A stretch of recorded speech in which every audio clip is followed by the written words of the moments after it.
Oh, right back at it. No rest for the weary. Feels like I was just here. Throat good enough? It's fine. I still have my 3 different bottles of things to drink. And, yep, have some nice tea for my throat that I'll be sipping on throughout the stream. So, should be fine. Oh, this new modifier looks like it's going to be pretty tough. Because this is really giving them like 3-3. It's granting all their units in hand 2-2, but then when they play them, they're getting increased. This is going to be pretty rough. Should be fun though. Oh. Unfortunately, yeah, there will still be the occasional coughing.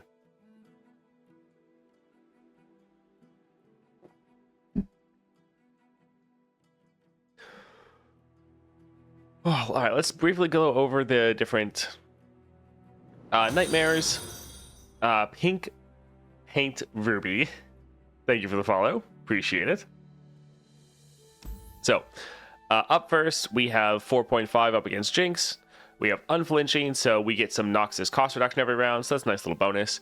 And then they have the first star power of Garen, so when they get a strike off, their units get 1-1.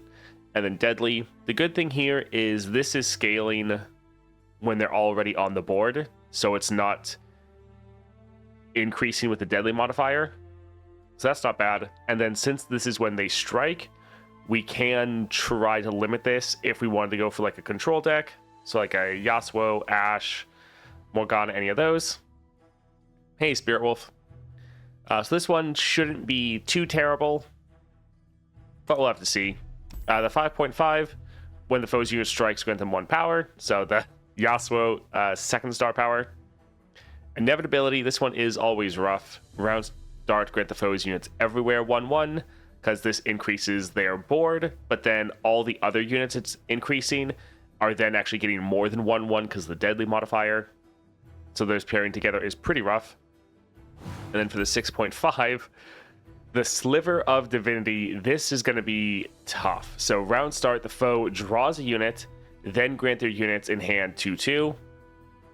So not only are they always getting another unit to draw, which can be a problem, but they're getting an extra 2-2 in stats.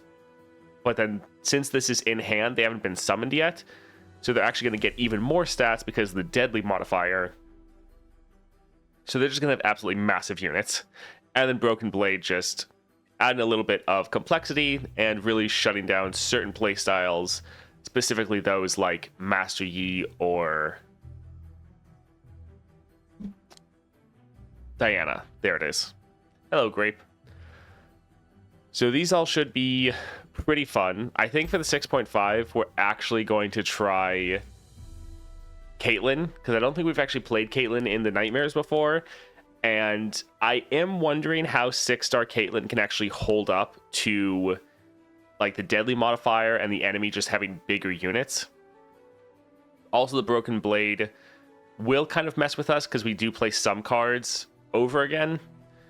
Now, this Sliver of Divinity is going to be good and bad for us.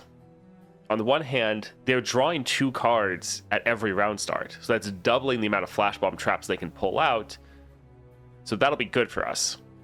The bad thing, though, is obviously their units are going to be massive, so it's going to take more Flash Bomb traps. So I think that one should be a nice challenge. But yeah, we'll see. 6.5, though, I think we'll go ahead and do Samira. We haven't really played her in a while. And she's actually one that, over the past couple months, I've actually gotten pretty much everything for her constellation other than the 5 and the 6-star. So yeah, we don't have that.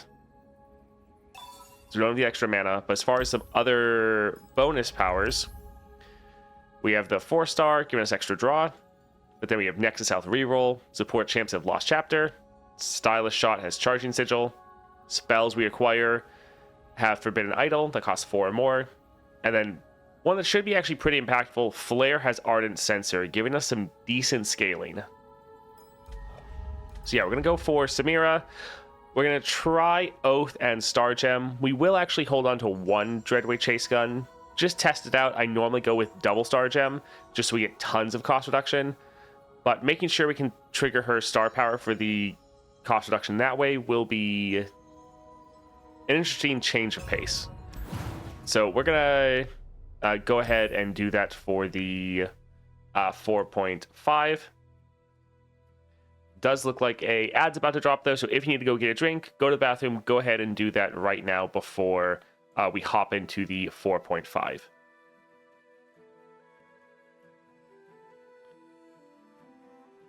Alright, so while that's going on, we'll just chill for a moment. We'll try to get through this.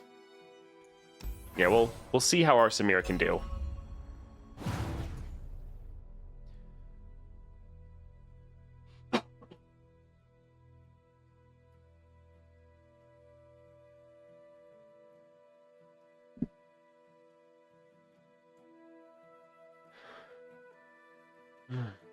Yeah, we've actually gotten pretty far with some of our champions. Like Samira, we have everything but the 5 and the 6-star. Ash, we actually recently been able to upgrade pretty much everything but the 6-star. We're getting a lot of our collection filled out, and really all we are missing is the star crystals that we need. So we're getting close on some of our Nova crystals. Relatively speaking, like 70 and 60 is still decent ways away. We almost have enough for another bilge.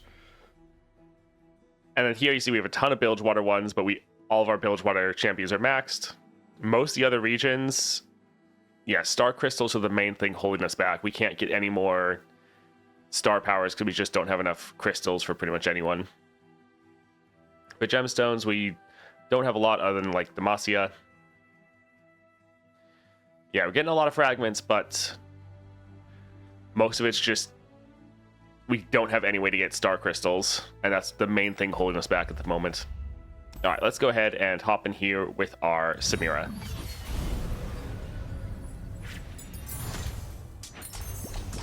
Finally able to get 6-star Viego. Nice, congrats. I'm sure you'll have a blast. All right, let's see. Summon 2 husks.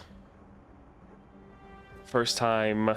Now I die, summon a Haunted Tomb. Fixer-Upper. I don't think I really want any of these. Like, Fixer-Upper can be fine. Let's try a reroll. Grandeur Plaza is one of just the best general powers. Yeah, let's go ahead and grab that. Counterfeit actually is not bad for Samira, but yeah, let's go for this. All right, Mage, Seeker, Inciter.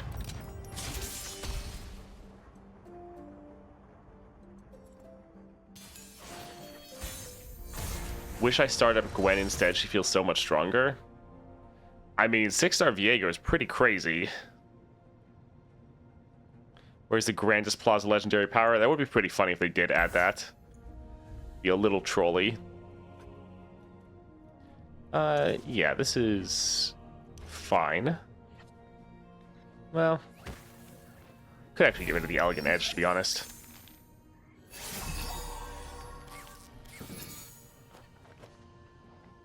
Alright, so we're going to drop our Samira. We're going to get a champion. Nice. Thresh is actually perfect. Because we can use our warning shot here.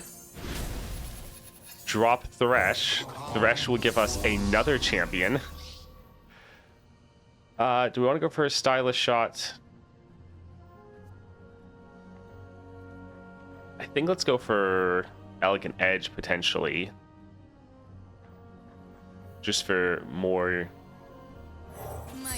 damage this round. Alright, so we can kill this here, and yeah, let's not have Thresh get blocked. Alright, what are we gonna get? Oh, Misfortune. Well, that's a pretty great opening hand.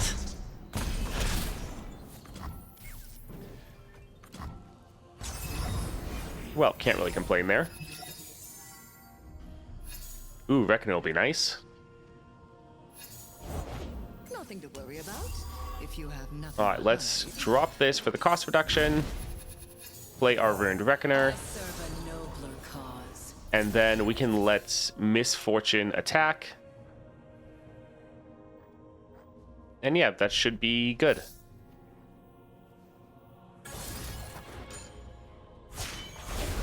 Don't hold anything back. I want. When will Riot make it so that the weekly quest refresh with the weekly challenges on Monday? Who knows? Guns.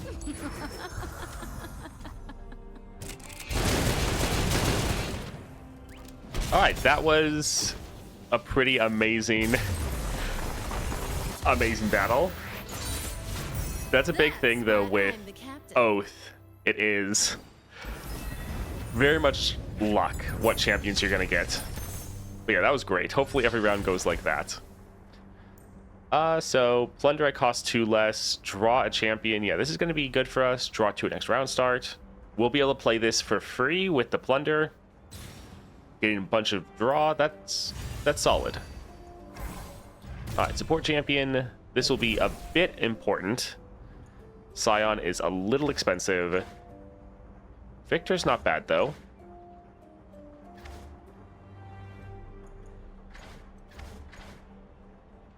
Discard to discard Preservarium's not terrible. I do like Scion. That would give us extra draw. Victor is decent.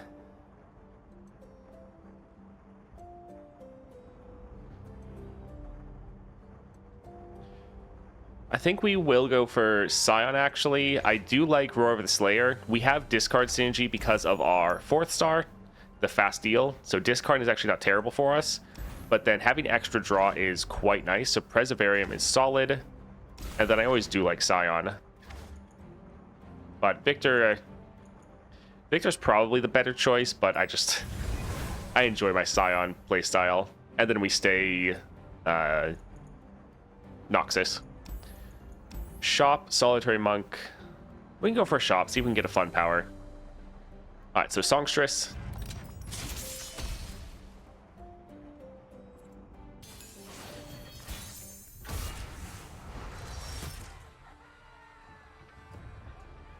Oh yeah, Victor. Victor is not great with Jace. Which is kind of funny that they counter each other. Let's get rid of the Dashing Dandy. We can get rid of one of the Barbed Chain. We don't need 2 of them.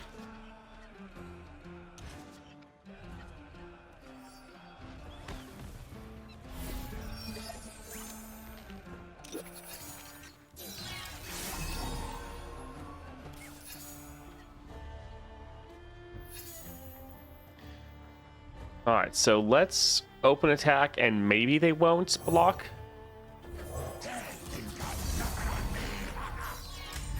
You are unwelcome. Alright, they still blocked. Sad. Follow my song to safer harbor. Let's drop our Elegant Edge. We won't have the Plunder, but we're still triggering our Grand Plaza.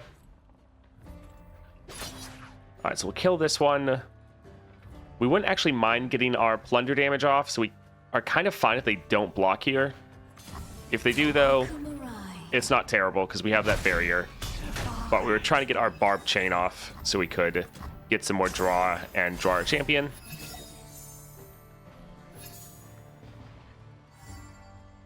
The spells with your support champion don't get Plunder, reduce cost 3. They should, it's just that the spell has to be above a 4 cost. Alright, so we could go for Ruined Reckoner, but I think let's drop this here to kill that, give one of our units elusive, trigger our Plunder damage. Turn back.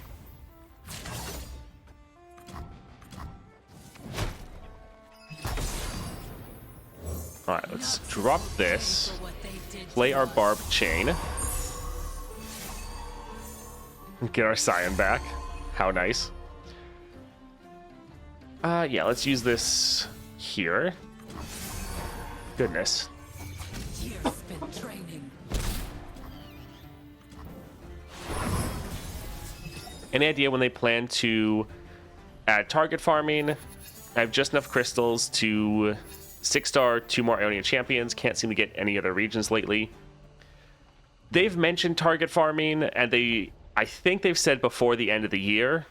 But as far as what that system actually is, and when exactly it's getting implemented, I don't think there's any details on that. They've just said, hey, we're going to add some way to target farm, and that's pretty much it, sadly.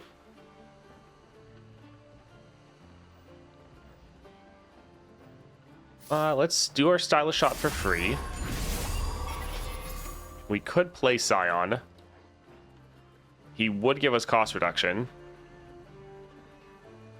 Or he'd refill our mana. Oh. Huh. I can honestly say I did not see that one coming. Cool. Okay.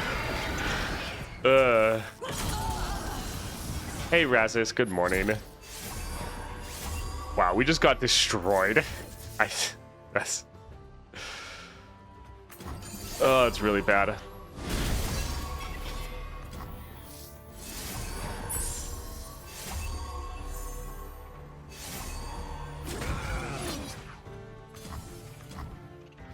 Wow, that sucks. Sounds good, Jubilant. I do like how much draw we have, though. It is quite nice.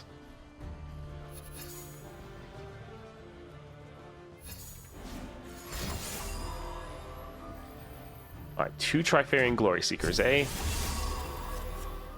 We could use 1 for Scion. And we could use 1 on our Grenadier. Sure. Also, this is going to make us draw a ton. Yeah, we only have 12 cards left. Oh, look, we finally got our Samira. Alright, I think let's use a stylish shot to trigger our plunder damage. That way we can drop Samira. No need to make a name for myself. Just an impression.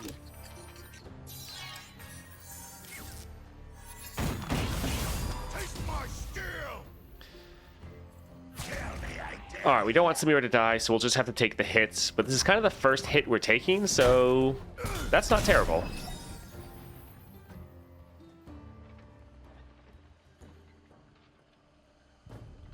Yeah, we're gonna draw probably too many cards.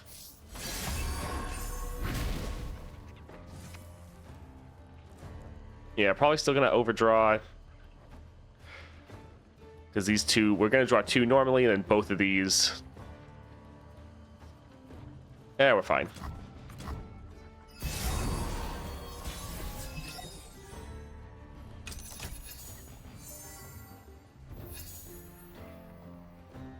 Alright, so Ari is just free, so that's nice. The hunted panel. Captivating. Hopefully they don't decide to draw like a Ruination again. Let's go for Scion. Is this what passes for war? Die a fool, be a coward. You sacrificed so much for us, child. No more than anyone else has. Great mother. Alright, so that looks pretty good. I don't really want Ari to recall, although I guess if she recalled Samira, then This should be fun. yeah, we would get more champions. But it doesn't really matter because this attack is just gonna end the game. GG.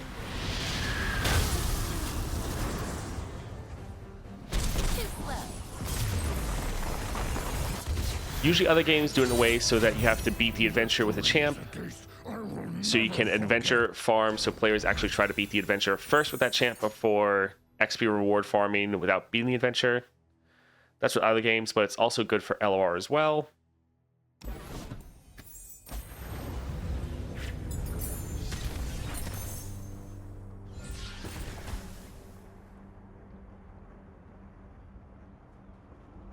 Not sure exactly what you mean, because this Elror kind of does the same thing, where it's trying to get you to clear it first, and then once you know how to do it, then you're farming it. When a non-fleeting ally in hand is discarded, create a fleeting copy of it in hand. I think we're fine.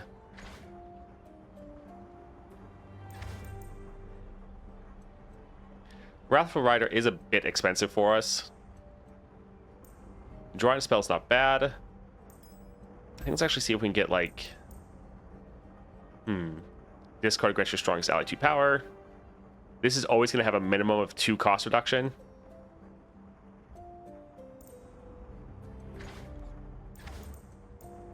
Grant 2 allies 2 power. I think let's go here, actually. It's one of the coolest looking cards in the game. Who's your top 3 favorite champs, all things considered? People are constantly asking me this, and it's always... like, not really the same. Really like Viego.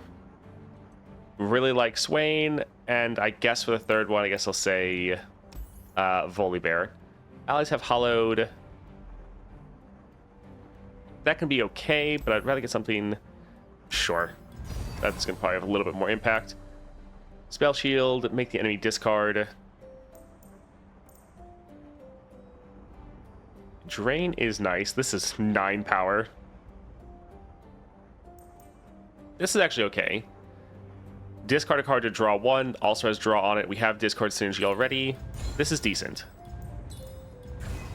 Alright, let's go for Grandfather Fae.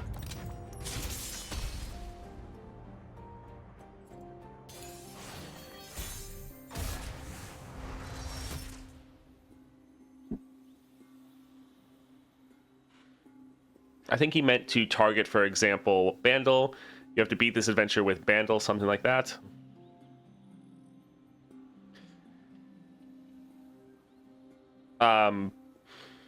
As far as target farming, potentially, I mean, for target farming, they might just add in what they did with their old region maps, where you just select a region, and as you get XP, you're gaining XP for that region, and you're unlocking rewards for it.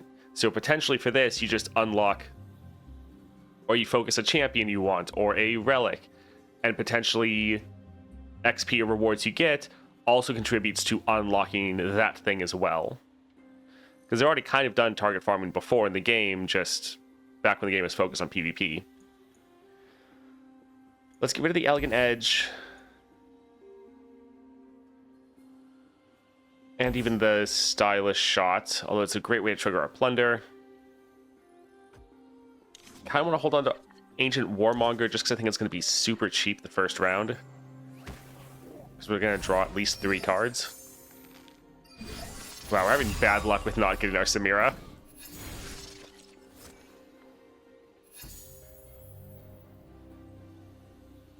Alright, so we could use our Roar of the Slayer.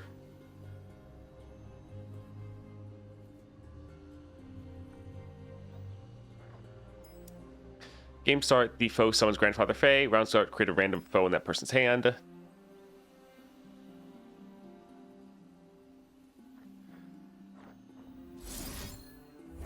I think let's discard our Scion.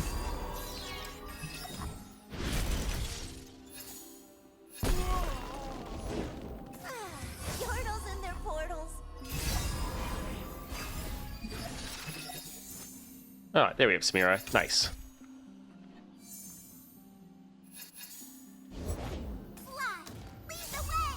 Take the shot or lose the chance. Alright, let's see what we get for champions.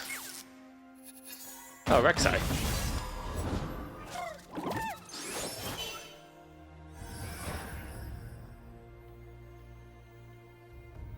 Yeah, we can just drop this here.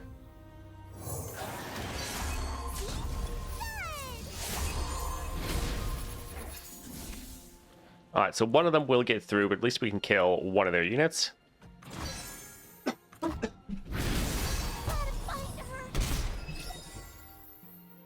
I meant that you don't play the adventure, you just play something or for free. You just beat the adventure without going through every fight again, since you already have beaten the adventure with that champion.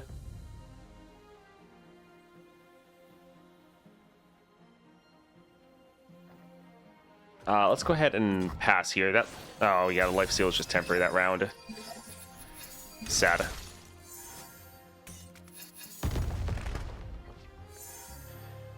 Let's drop our Ruined Reckoner. Noxus will pay for what they did to us. Let's use our Midnight Raid on our Rek'Sai, because that'll be awesome.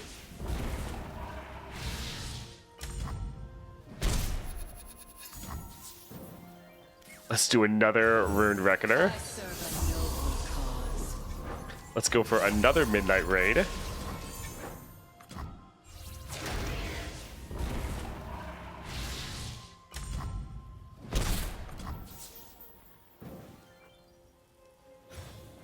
No problem. Alright, let's drag these aside. And that should be GG.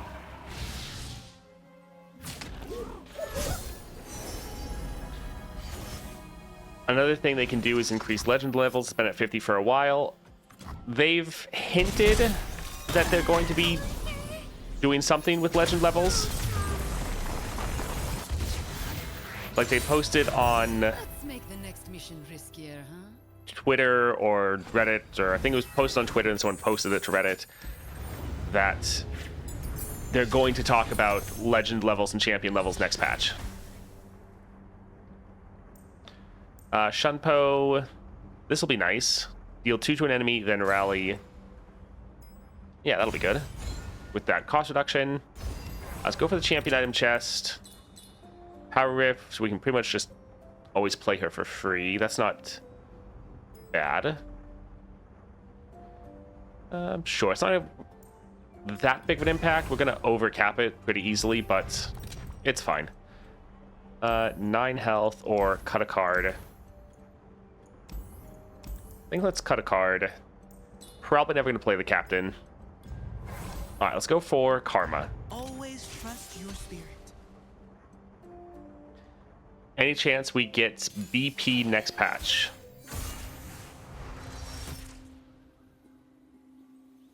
I'm not 100% sure what you mean with BP. Oh, Battle Pass? Yes. Yeah, normally Riot calls it event passes, but yeah, it's pretty much the same thing. Let's get rid of the Grenadier. It's not as important since we start with 10 mana, but I think we can actually hold on to the rest. So from what Riot has said, the battle passes, the event pass, should come out before the target farming. So that's probably going to be at least a month before. So I've expected that, I thought either last month or this coming patch, one of them we'd get the event passes. That was my estimate. We didn't get it last patch, so hopefully we get it this time. But honestly, we don't have any sort of confirmation. That's just I excel at making hoping and speculating based on what they've said before. The update should be in like 2 weeks.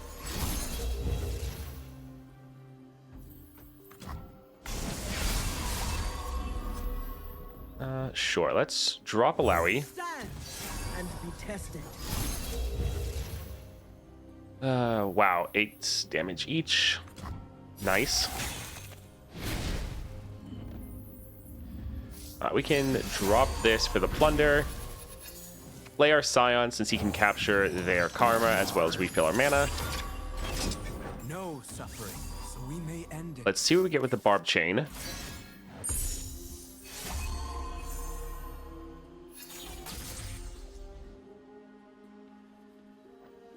Roar's not terrible.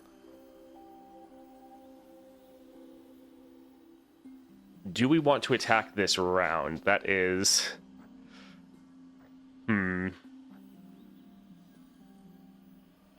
Yeah, I think let's go for it. Noxus will pay for what they Even at war, you remain so calm. Would panicking help, brother? Alright, let's use a Stylus Shot. And you're already leveled. don't hold anything back. I want.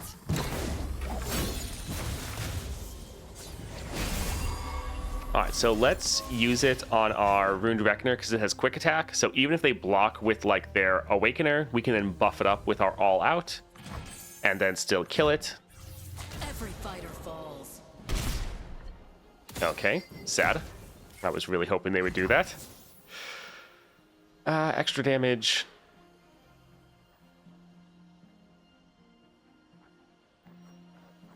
Sure, let's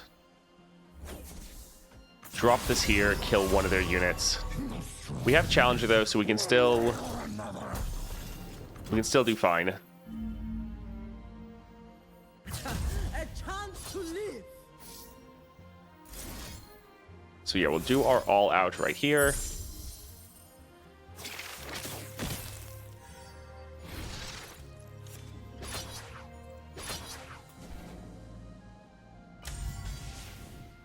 All right. Really solid. Witness truth. Got Karma gone, Naga show. killing their entire board, getting rid of a lifesteal unit. The balance. And we played plenty of cards. We're already leveled. We can get a rally in next round. This is looking pretty good.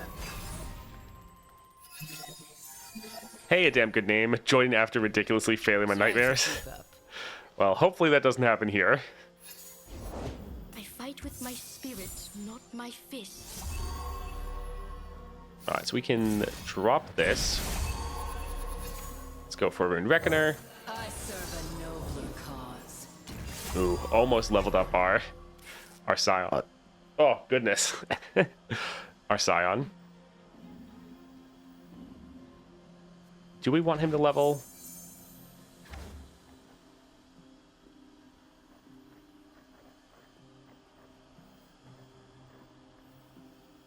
Sure, let's drop this here. We can get rid of the warning shot. So we have our rally and we have Scion leveled.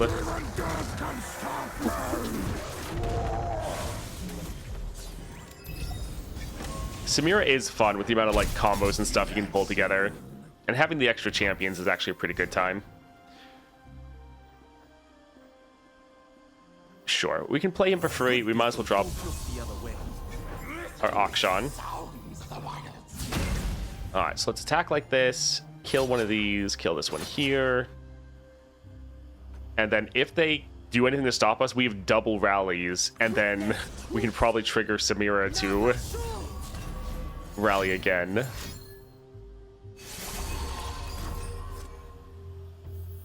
Recalling this just gives us another attack. GG.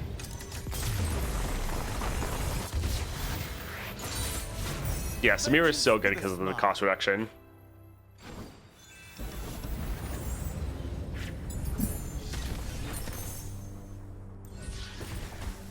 Samira is one of my favorite Oath users. I think let's go for the Ninja Tabby. We're normally not blocking with her, so Consuming Wrath kind of doesn't matter. Like the downside of can't block because we're almost never blocking.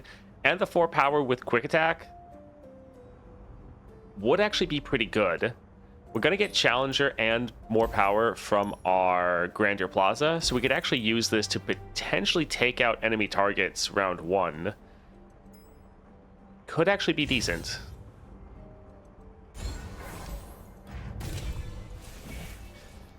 Out of the gates, summon a 2-cost unit from your deck. We actually can't use this because it could summon our Samira, and our Oath is a play effect, so that would actually be bad for us. This isn't bad, but takes up board space. I think let's go for Titanic Wake. This could be pretty fun.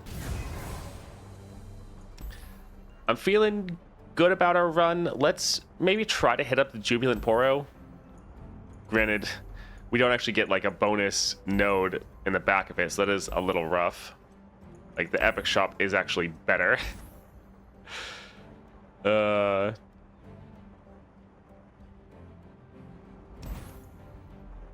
Yeah, we'll try it.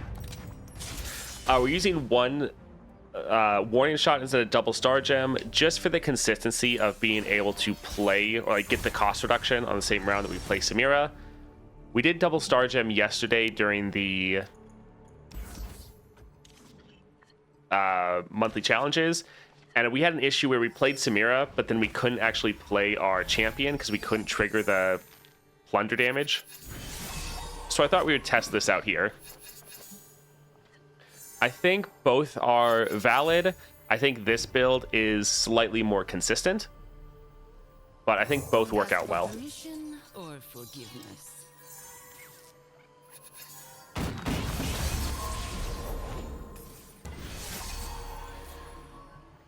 All right, so Gwen would trigger our effect to get massive.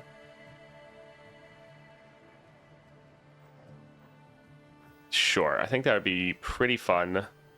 What a strange, wonderful world. Oh, and so did our Samira. Looks like ad hit, so we're gonna pause right here.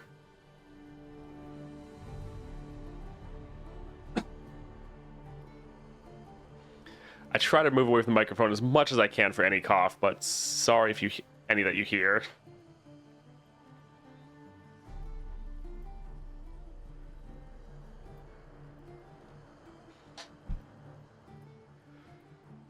Yeah, still recovering from the sickness and sadly not able to take it too easy. Streamed about 8 hours yesterday to do all of the monthly challenges. That was a lot.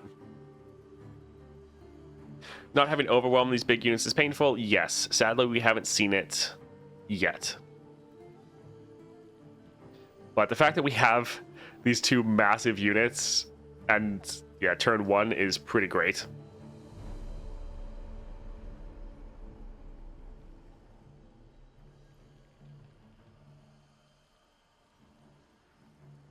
All right, we have about 15 seconds. Could drop a warning shot to try to play something else, but I think we may just attack. Yeah, Overwhelm would be so good right here. But we do have Gwen. Gwen will be doing a lot of damage from her skill.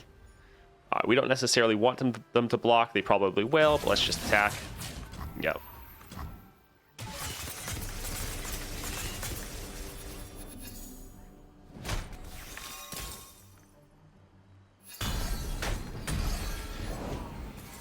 All right, let's go ahead and rally.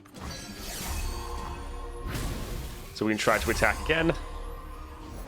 Of course, they're still able to play 2 blockers. All right, let's drop this. All right, we can drop our Warmonger. No problem. All right. GG, nice little OTK.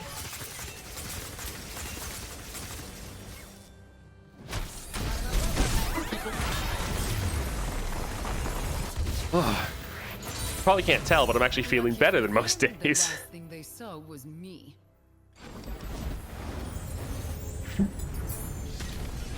Alright, so we're able to OTK the Poros. That was awesome.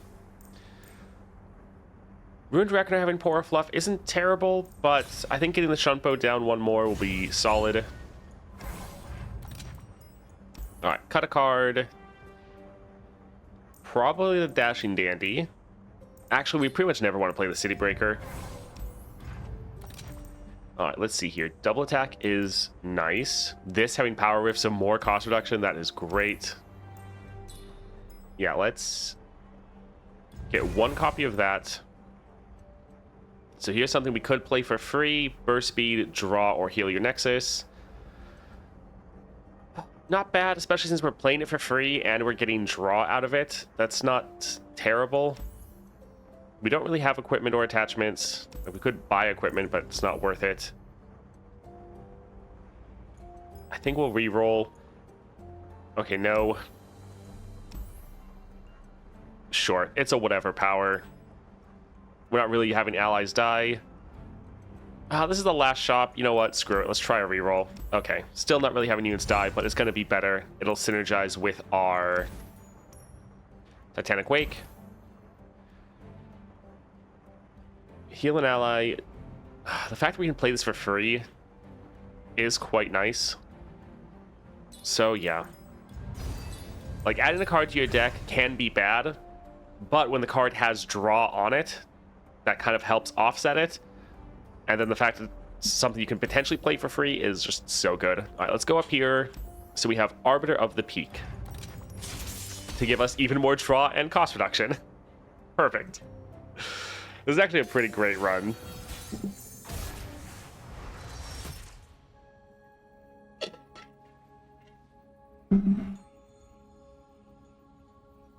This is fine. All of these we can end up playing for free. So this is totally fine with us.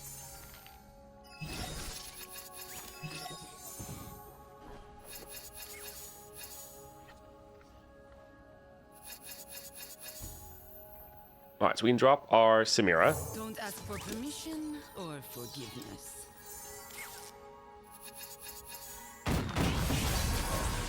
It's pretty great that the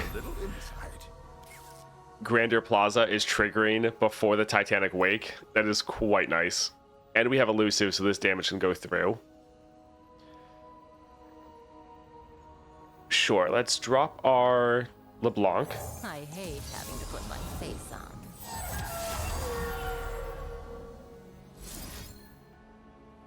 So we can discard our other Samira.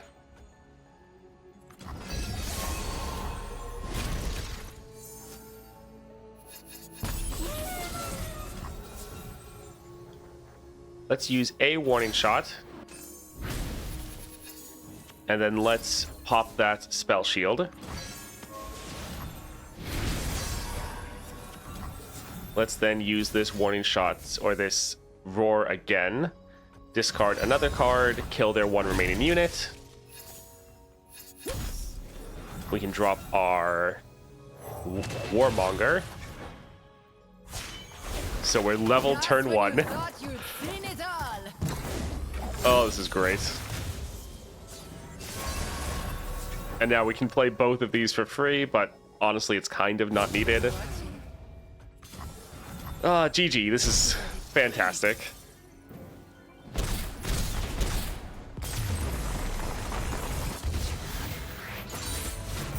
Let's make the next mission. I just got Samira Constellation 3. Would you say it's a key increase in her power? I struggled a bit with her before, but I really like the playstyle. Yes. Getting her to 3 stars is a massive increase over just the 2-star. The increase in the cost reduction is very apparent. Do I have a favorite boss you like to fight? It depends on who I'm playing. Like, if I'm playing Swain, I love going against the Swain Adventure because they just have so many units you just immediately annihilate. So it kind of just depends on who I'm playing. Because some bosses are incredibly annoying with certain champions. Yeah, Daring Demolisher's fine.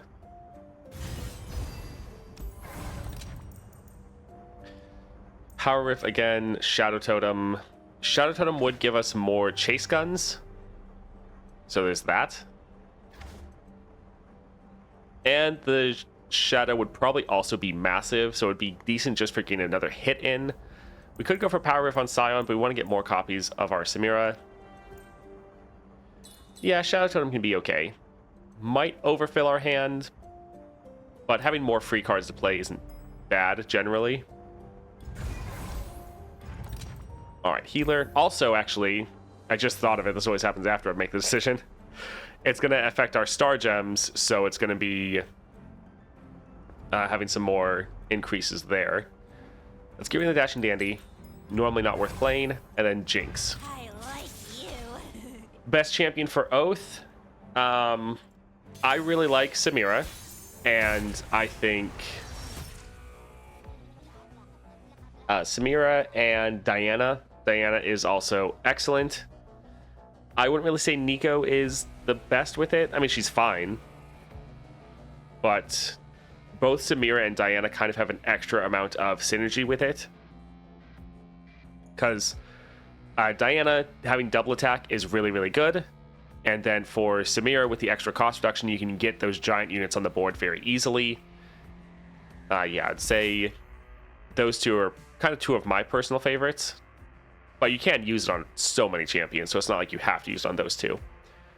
This is fine. More draw, we can play this for free.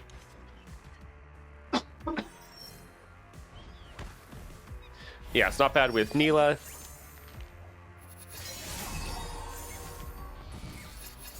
Alright, so we actually have the attack token, so that's awesome. We'll drop our Samira, and we might just immediately Don't ask for permission or get killed. And yeah, we're kind of gonna be full on cards. Oh well. The sun rock got me good. But 2 massive units. Drop our Sivir for free. heroes go hungry. Anything helps. Stick your lip out and give them puppy eyes. Trust me.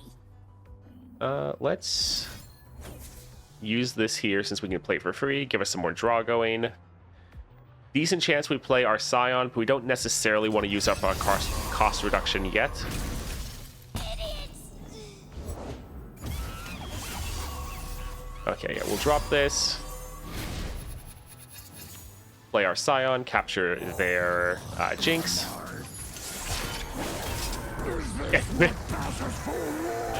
And he's leveled.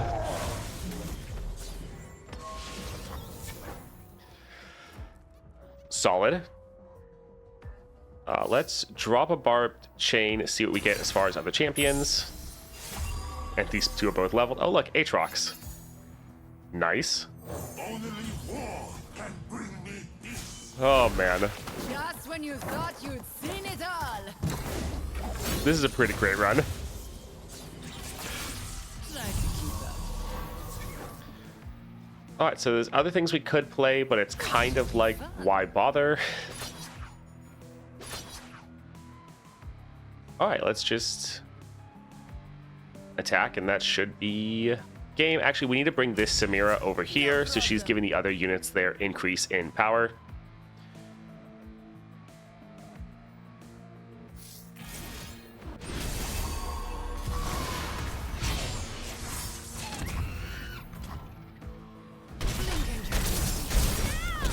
Alright, GG. Oh, awesome. After all these years, I can finally. Yeah, Victor with Oath of the Guardians could be pretty good, depending on how they build him.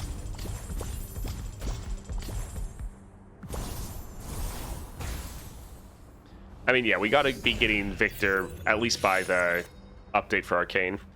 All right, that was a absolutely fantastic run. Really fun playing Samira again, especially with Oath of the Guardians. She's definitely one of the best users with it. I tried to go from double Star Gem to Star Gem and Chase Gun this time. Little bit of a trade-off. You don't have that constant extra 2 cost reduction and extra 1/1 from stats, which is a little sad, but at the same time, it lets you trigger your cost reduction from your star power, so you can immediately get 3 off. So I think this one is probably a little bit more consistent, but going for double Star Gems also great. Yeah, that was a very, very fun run. Samira is feeling fantastic as always, even after all the different nerfs she got over the past months. GG. All right, a golden vault.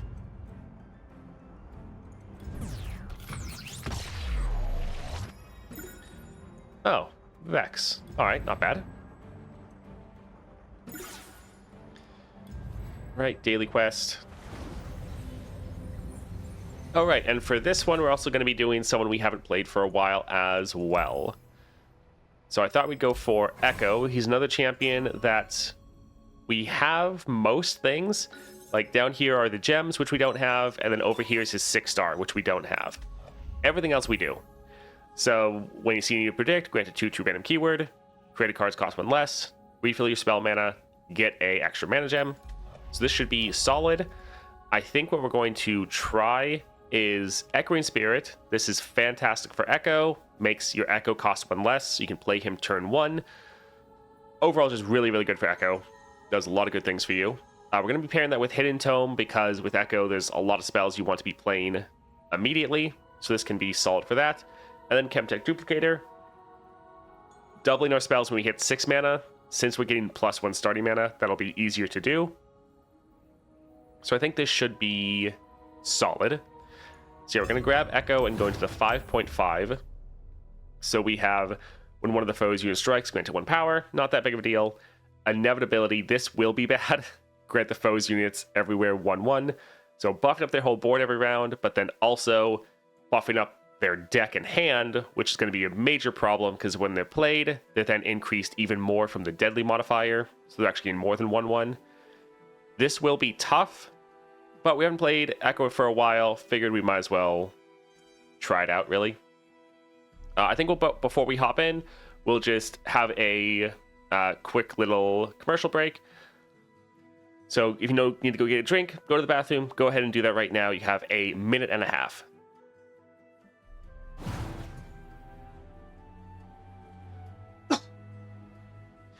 After playing a bit, Hidden Tome felt a bit of a waste with sorcery in the Ekko constellation. That is actually true. Yeah, that's... Yeah. I wasn't really thinking about the fact that we were using... that we do have sorcery. Yeah, we'll probably actually switch that out, I guess.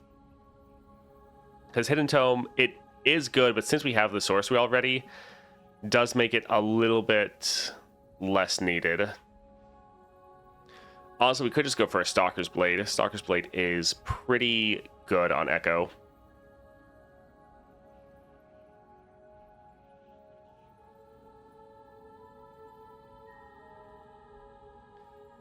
Let's see, anything else that would be better than a Stalker's Blade?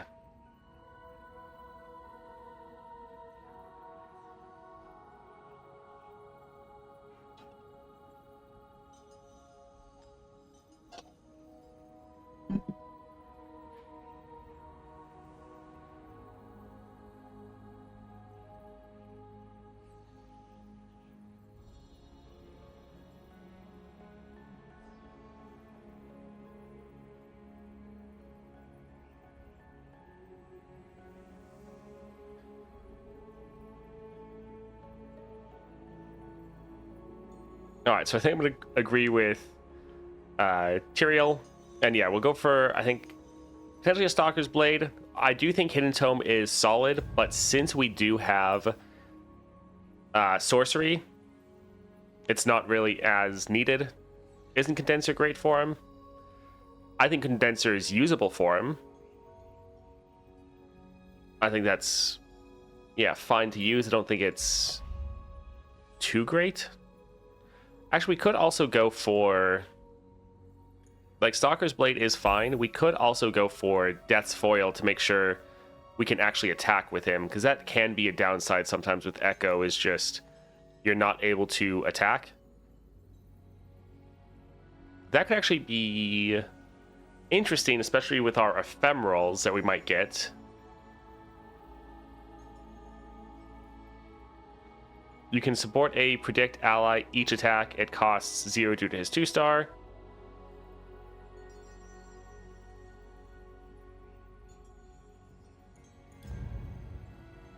Yeah, like there are good ones you could support. Like Fallen Feline could be nice, or Practical Perfectionist. I think that's something I'll test out, but I think I'll go with Death's Foil actually this time. I think that could be interesting, especially with our ephemeral copies of Ekko we might be spawning in, because each one of those, if they don't die, we'll get our Chemtech duplicator going, so we might get our spells to go off like 3 times or more. Yeah, let's go ahead and try this here.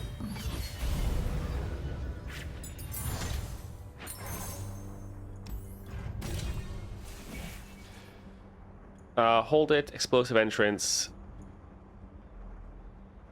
Let's see. Hold it is okay, stunning the strongest enemy. Explosive entrance is fine. Actually, this can be crazy because we can summon so many units sometimes. Sure, let's try to go with this. Alright, Reckless Trifarian. It's a bit sad that Augment only increases power. I tried a bit Chosen with Ekko, but considering his low HP, he can die so easily. Yeah.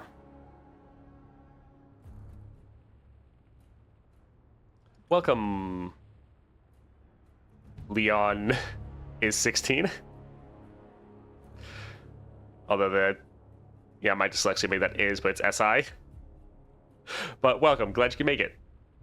Let's give it a drop order. And yeah, I think we can hold on to the other ones.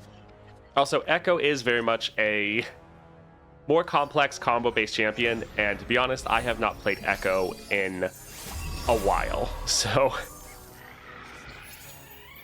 there could be possibly misplays. Also, we might drop Ekko. He could immediately die here. But let's try to get him on the board. New tech, new tricks, new day, new sun. The sun's out, the crowd's ready. Let's reckon! Let's do a called shot. Tomorrow.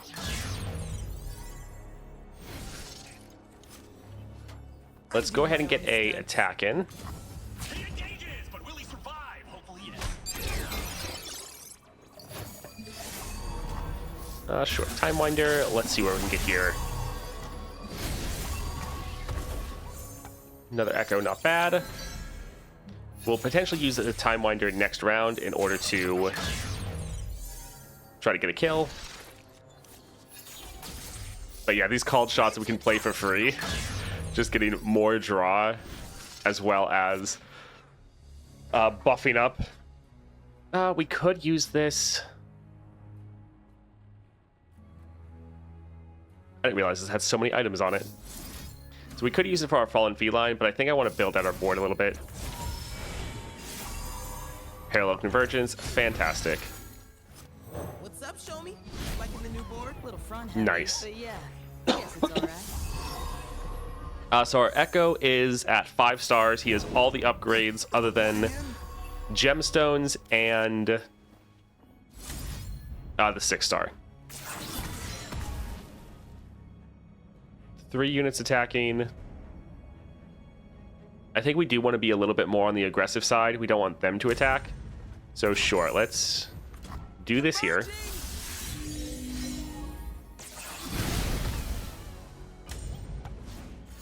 Everything is on the line. Alright, that seems fine. See, this is where Death Spiral is going to be nice with our extra Echoes, because they won't die from the ephemeral. Well, you have Alright, let's go ahead and see what we can predict here.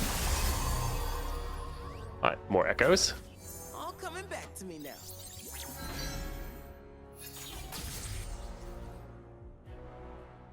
So yeah, we could potentially let these die and then just drop another one.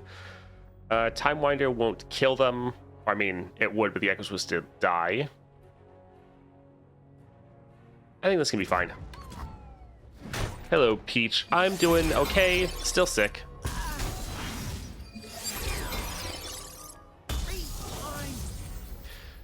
So yeah, sadly we won't have the mana to play these, even though one of them would increase or level up our Ekko.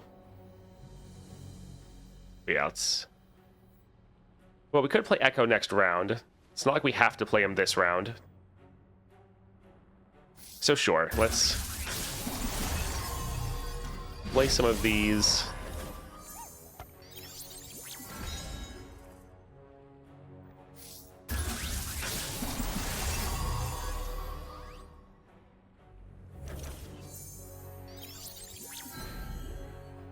And let's play a Fallen Feline just to open up our hand a little bit.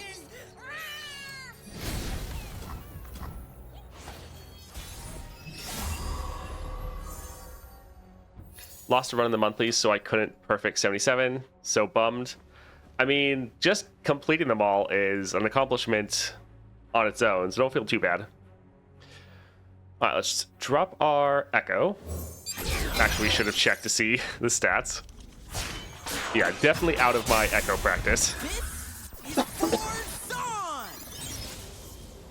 If it ain't my favorite time travel. Goodness, that was a lot of vacuuming. Jump.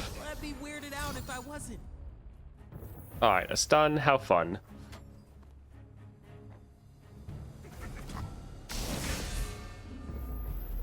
Something for tomorrow. Alright, let's see if we can get another... Well, credit break. That's not bad.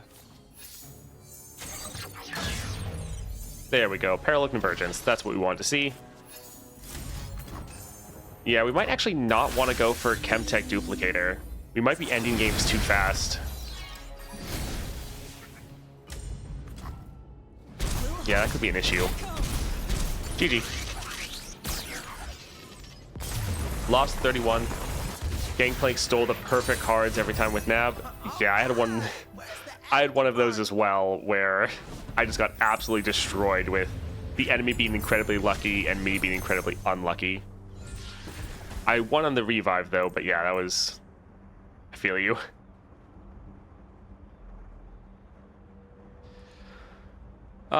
Predict, give a unit, I take double damage. And if I would die, obliterate me instead of this round. So 3 cost, burst speed, predict. Manifest a card, so create a card. Sure.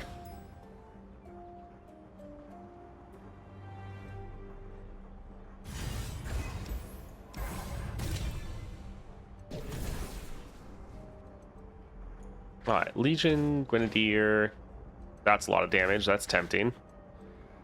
Alright, he is expensive, but we don't really plan on playing most of these, or...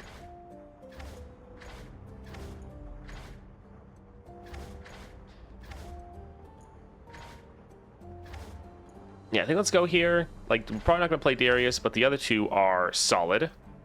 Yeah, this is the 5.5. Alright, we can go here. Shop, Chamber. Spell Shield would be nice. These are both red nodes. Oh, how fun. Yeah, let's try to get Spell Shield for our Ekko. That'd be very nice. Let's go for Jagged Butcher. And yeah, we completed the entire set of monthlies yesterday. It took about 8 hours. That was rough.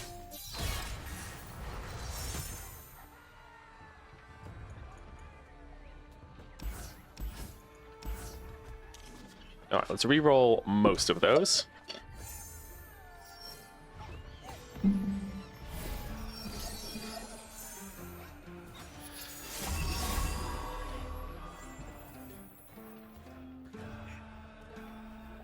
We'll drop our Ekko. Yeah, having Spell Shield will be very nice since we're so squishy. Splitting the timeline. Having quick draw so the cards we draw cost 1 less would be nice. Let's go ahead and... Well, actually, we should probably save this. We want to have mana for our...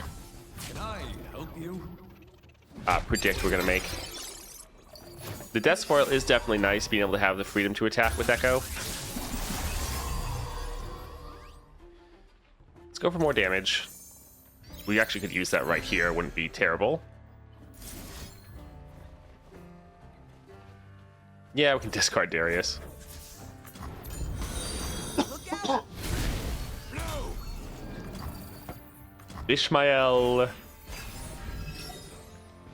Shiv? Thank you for the follow.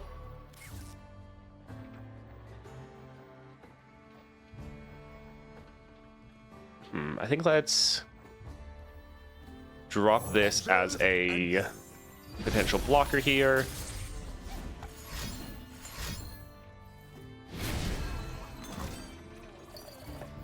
Well, that's good.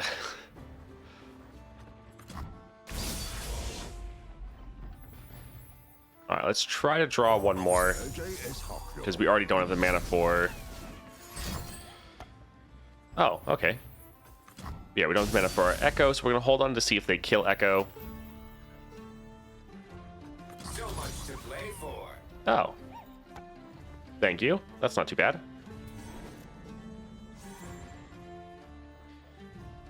I think we'll skip for now. Let's see what we draw. Splitting the timeline. It is pretty hilarious with, like, Echoing Spirit is just so good for you, because you can just keep playing these over and over again. You're drawing more cards, but then you're shuffling just the parallel convergence, more and more of them into your deck. Alright, we can discard this one. Let's kill this, deal damage to the Nexus. Good game.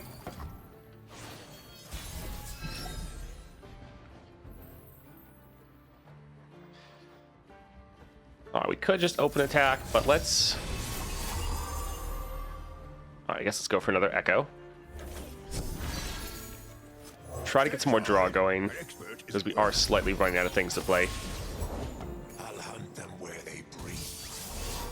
Branching out. We're trying to get some of our OP cards, but it's not helping us this time.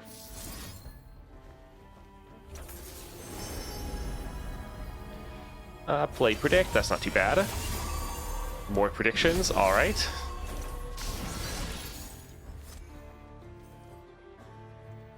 This is my future.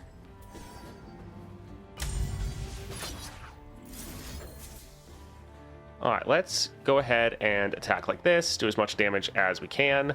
We won't have mana for the predict that Ekko is going to make, but I think that's probably fine just to try to kill this giant unit. We should be able to get a parallel convergence soon to be able to end. What's your favorite deck to play currently?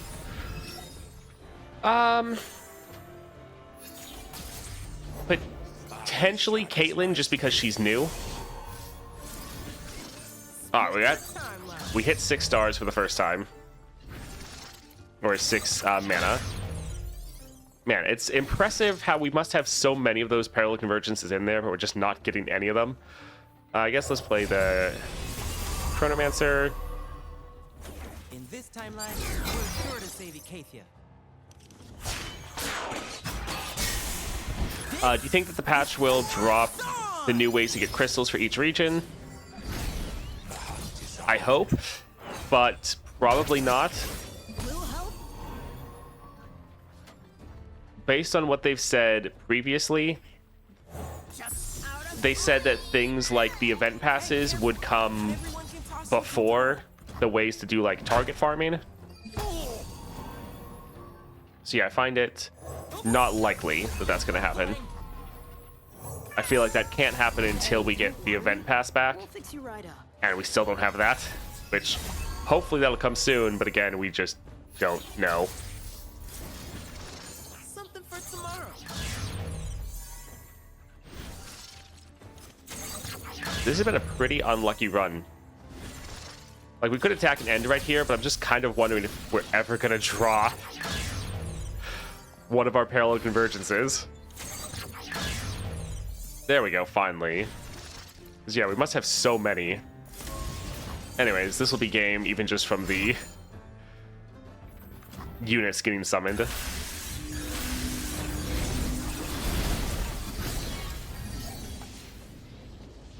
GG. That's a bummer. I'm kind of stuck with stars and nodes. Yeah, I'm also somewhat struggling. I keep getting like more and more fragments and wild fragments and everything, but a lot of my different constellations are just locked behind the 4 and 5 stars that I don't have enough star crystals to earn, and I don't have enough like any ways to get the star crystals really. So I'm getting kind of stuck myself. All right, I think let's go just for some more drop borders. That's okay. Chamber of Renewal, Spell Shield, fantastic. All right, Minotaur Reckoner, how fun.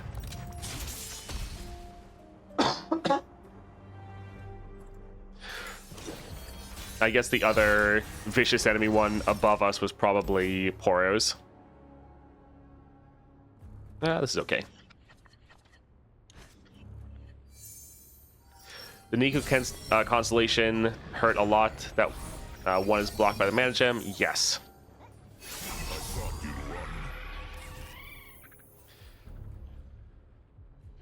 Alrighty.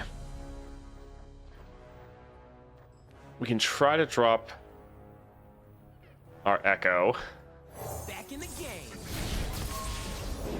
Let's make this a night to remember. Alright, well... the Curse of the Tomb isn't going to do enough to kill their Reckoner. Which is a little sad. I'll make this quick. I think let's try... It won't kill him because of the tough. Kill all followers. Okay, that could be good. But this should at least get him pretty low, so we could potentially kill him with like a Time Winder next round.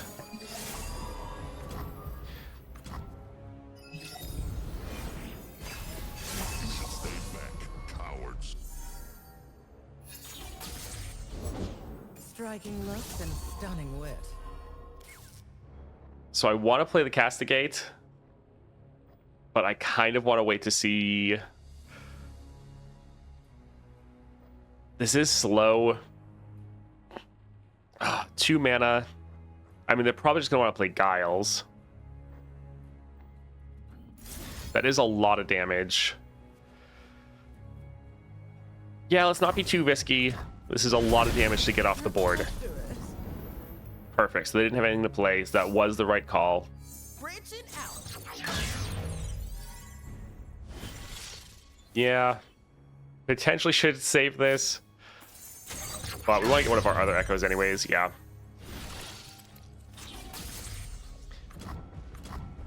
So yeah, this Echo's gone, but we can just play another one next round.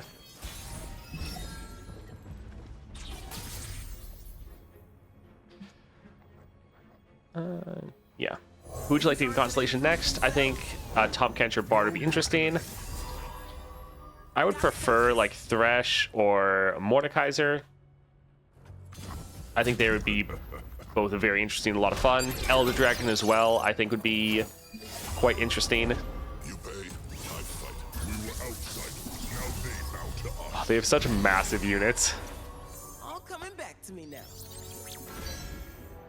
Alright, so we could drop a Parallel Convergence, but with there just being 2 units and us not being at 6 mana, I don't think it's really worth it yet. So I think we'll hold on to it for now. I did this portal with Pike, and hell, I hate this encounter. Yeah, it's not great. This is also going to hurt a lot. We could actually drop Darius, which the capture would be pretty good. They do only have 1 Overwhelm unit, though. Let's maybe drop this, see if we can get another good card. Perfect. We are at 6 mana, so we could actually use our Parallel Convergence. Alright, this will be fine.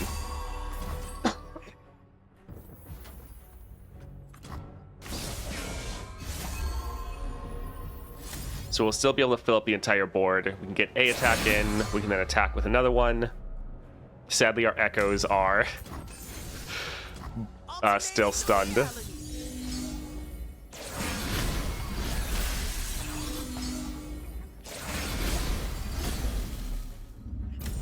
Hold the line.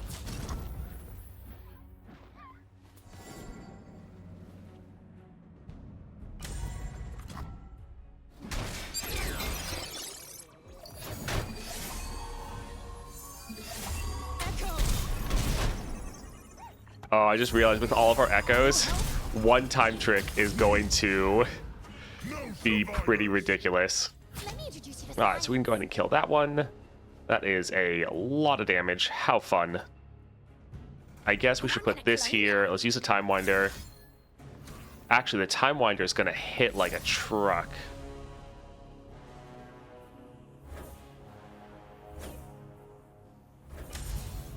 Yeah, it's doing 20 damage.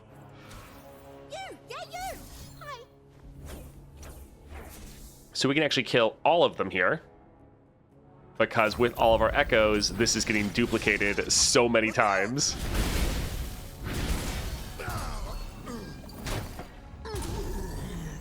Okay, nice. So yeah, we can use a time trick, but we would overdraw like crazy. If we played this, we'd overdraw like crazy. Still, this would level our Echo.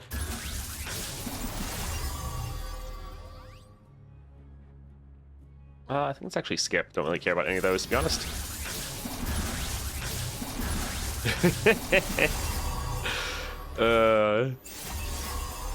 This would be pretty insane with his 6-star, because these all just getting so many stats. I remember this.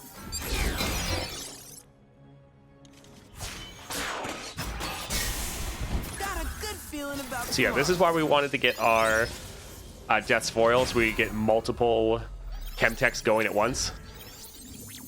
We're somewhat suffering from success, though, just because we have too many cards. So yeah, playing this would make us overdraw like crazy. Although it would fill a bunch of Parallel Convergence.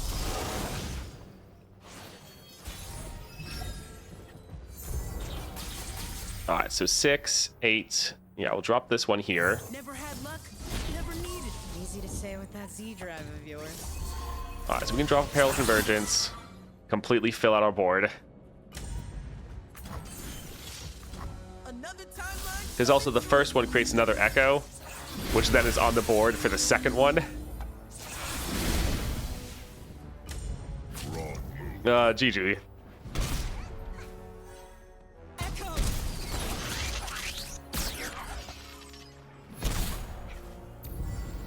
Little help.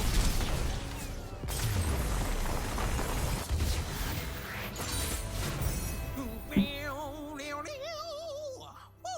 All right, so still able to clear there without actually taking, I think, any damage. Yeah, I'm still max health.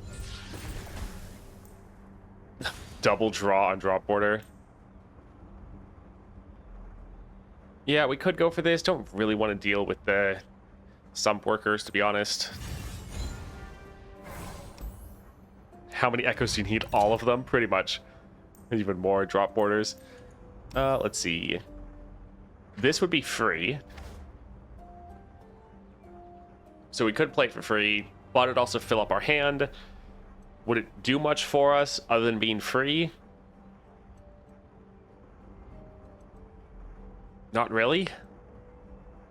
Like, it'd be a create a card.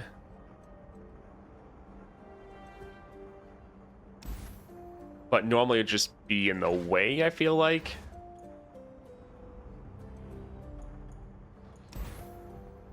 It is hard to say no to free cards, though. So I guess we'll grab it and just try to play it every round. Yeah, we'll buy one of these just for the item. All right, let's go for the healer. Let's cut the Aeronaut. I pretty much never like playing that card in any of the decks it's in. Yeah. All right, Trundle. I'm the troll.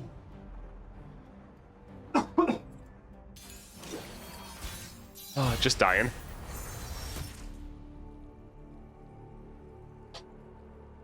All right, let's get rid of the drop border. I mean, it is a 1-cost predict, so that's hard to say no to.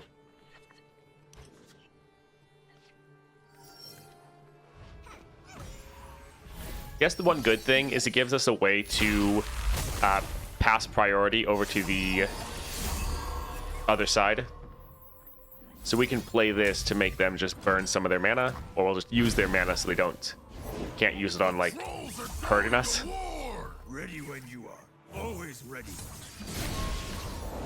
A chill in the air. Pick a follower, create a copy of it. This is the 1-cost card. I don't think this will work, but I kind of want to try.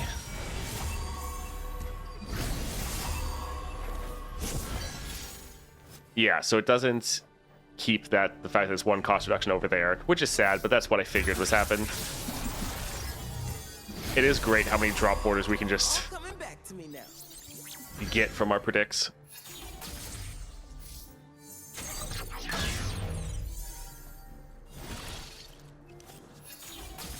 All right, let the shuffling of parallel convergences begin. All right, so him attacking won't actually be able to do anything, so that is sad. These attacking, I think I'd rather keep them for blockers, so we'll actually just pass here.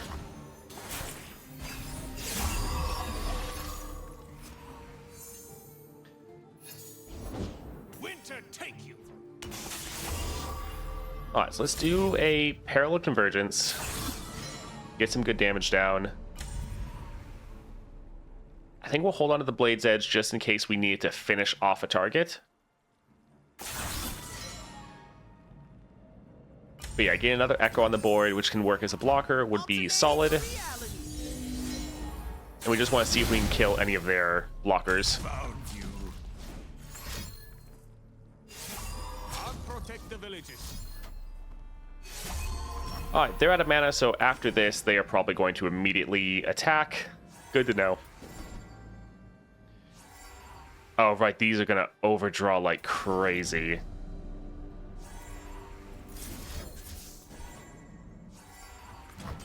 Well, I guess there's only one of them. Because they have two with the strike, draw one. We really need our quick draw skill. Alright, yep, they're attacking. Yeah, the drop borders are going to make us draw a ton. But that's fine. Alright, so we can use this to kill their Trundle. We can These are my streets. use this one to kill that there. Real good to see you. Yeah, the drop borders are going to make us draw a ton, but it's fine. It's going to be fun.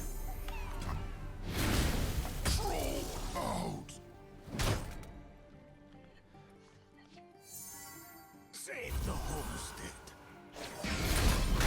It's actually going surprisingly well.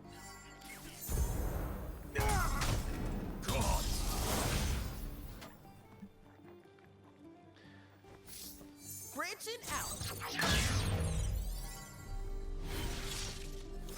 Yeah, we have a ton of draw. We just need some more cost reduction to be able to play all the crazy stuff we're able to draw. My time.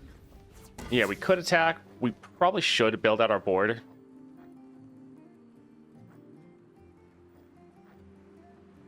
Let's... I guess we can't really do an iterative enhancement.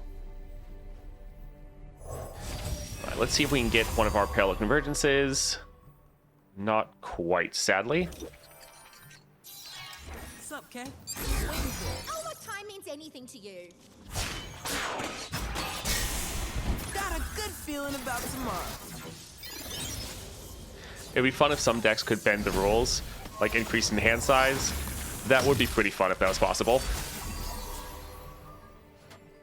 Alright, so Chrono Break and Rally, that's not terrible. Man, I'm good. Sure, let's go ahead and attack. Overdraw a ton of cards.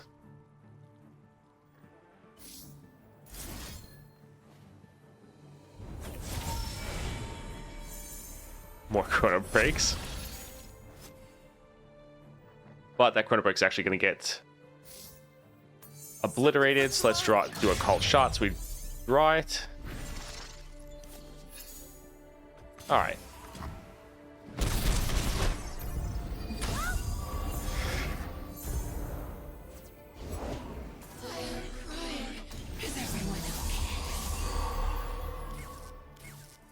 Well, that's pretty scary. So we could do a rally, but I don't know if I really actually want to attack into that.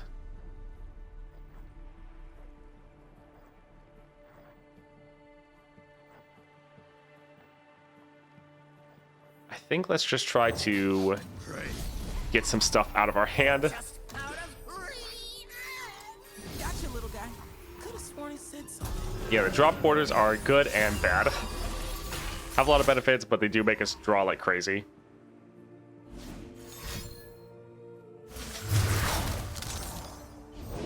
Footprints here. Alright, let's go for the predict, see if we can get that parallel convergence. That's really what we're looking for. Hey, We Kay, are at wanna 6 make mana, a so all of our spells are going to be doubled. I mean, sure, whatever.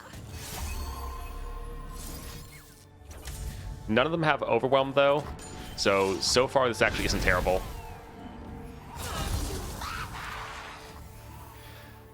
Can't hurt trolls. Yeah, you! Hi. Alright, perfectly fine.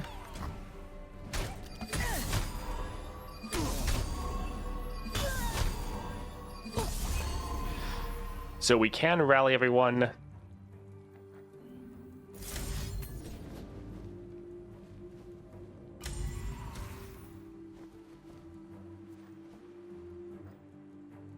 $28 cards, 25.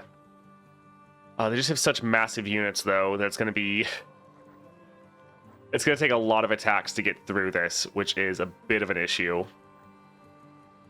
Although, we could actually just try to get through by nuking the Nexus by summoning 21 units. That actually might be the best case forward.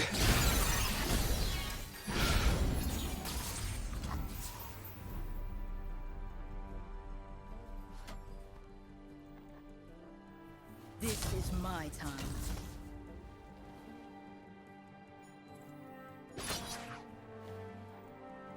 Problem is, are we going to mill ourselves? Alright, well. Kind of just need to try. Little help? Ekko!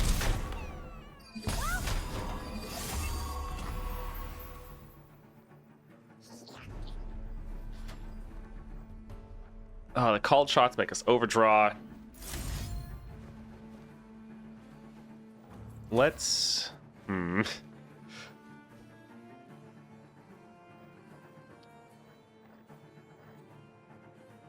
just worried about overdrawing cards. Alright, this will make us overdraw. Yeah, I think the Chemtech is potentially not needed.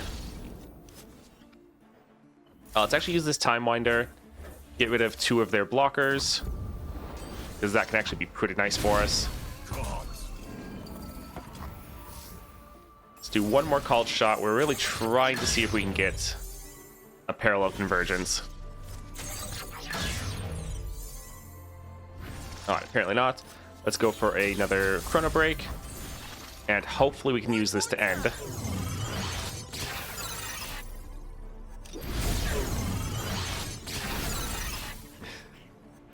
If only those ones counted. Alright, let's go ahead and attack.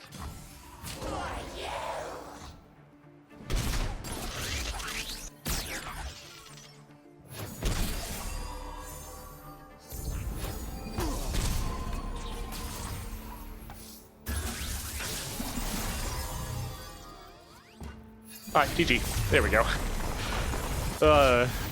We're somewhat, suffering from success here. One's for you, son!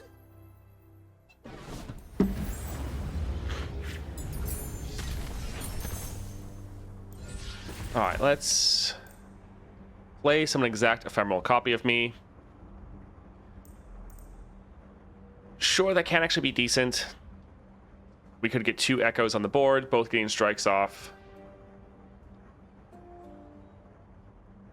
Just making them cost less. Let's actually just go for cost reduction. That's kind of our biggest issue right now, is we don't have enough mana to play all the things we're drawing. Stabilize.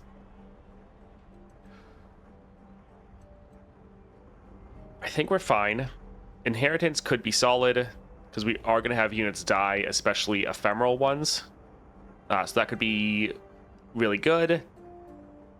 Still not helping us with cost reduction, though, which is kind of a big issue. I think it's actually Game Start Draw 2, Emperor's Dais, Fury,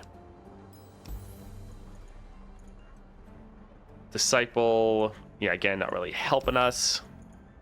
Alright, we can go for deep cuts. We're getting so many Nexus hits in often, especially with that full board. That could actually do a lot of damage. I think we'll actually go and end up cutting the drop border, sadly. But Trapper will be pretty annoying.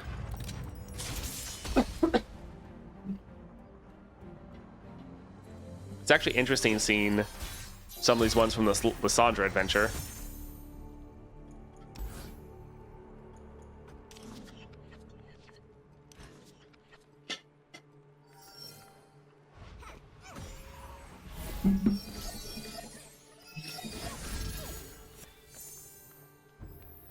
Alright, so we'll play this to make them have to play a unit so they can try to get their stupid capture off.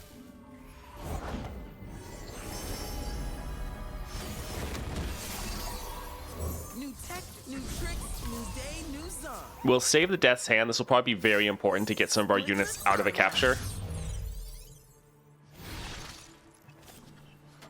Alright, we can drop the drop border here. You still gotta show Actually, me having how the Why? extra draw Not like you won't ever be did anything terrible. for me.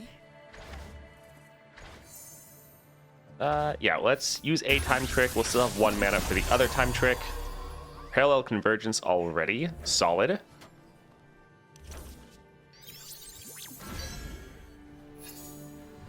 Do we want to attack with both? Yeah, we could actually use the extra draw here. They'll die, but it's not like they're going to get captured anyways.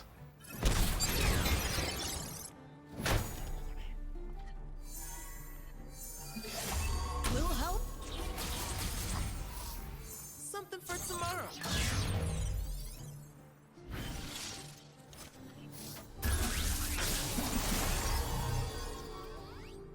Let's go for the iterative improvement. Alright, so we're going to get captured, but we can drop a Death's Hand. Stand with me by the light, as my ancestors did. But that is a pretty big unit. Alright, let's just drop another Ekko, I guess. Things aren't gonna improve themselves. As my ancestors before me. Alrighty.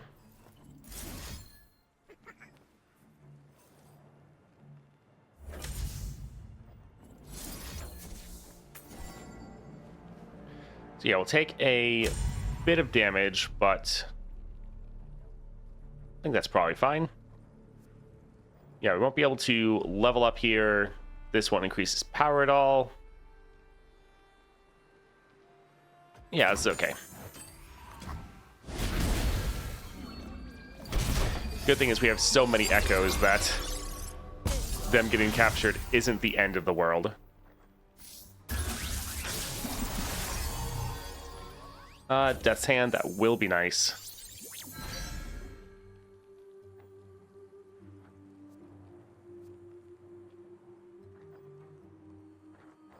We can pass here.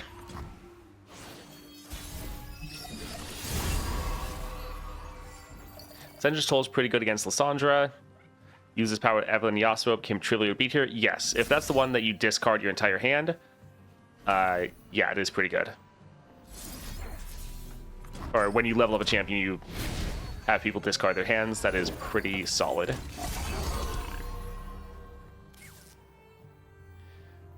So we can drop an Ekko here, and then we can use our Death's Hand to get another one.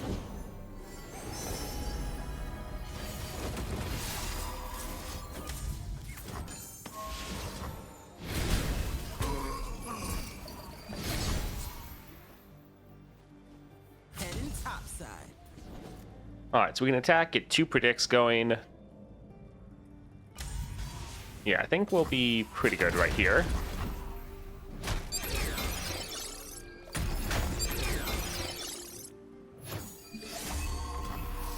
This will level us.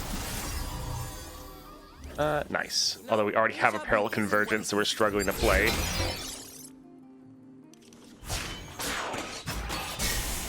Got a good feeling about tomorrow.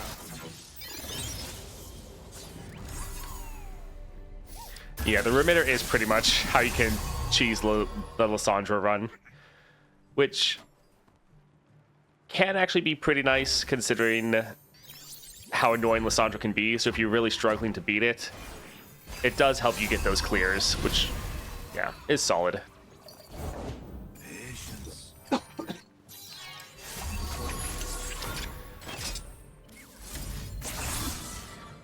So I think we'll use this Parallel Convergence because it'll give us 3 Echoes that won't die, so they can then be blockers. So yeah, let's go ahead and drop this here. Another timeline coming through. Yeah, I think Death's Foil is definitely the play.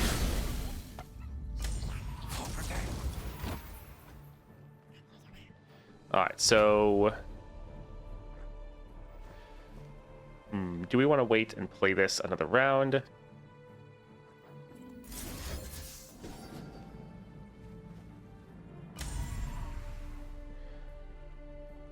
Sure.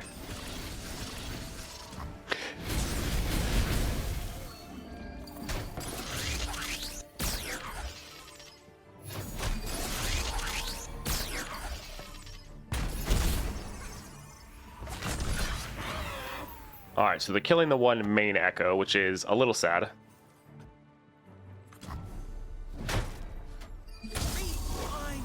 Also, if we drop a Time Trick, we're going to get too many units on the board. Let's go for another Parallel Convergence, though. It's so many units. Alright, let's drop this here. Alternating the reality. If only all of these counted as summoned units for the damage. Alright, GG. Ah.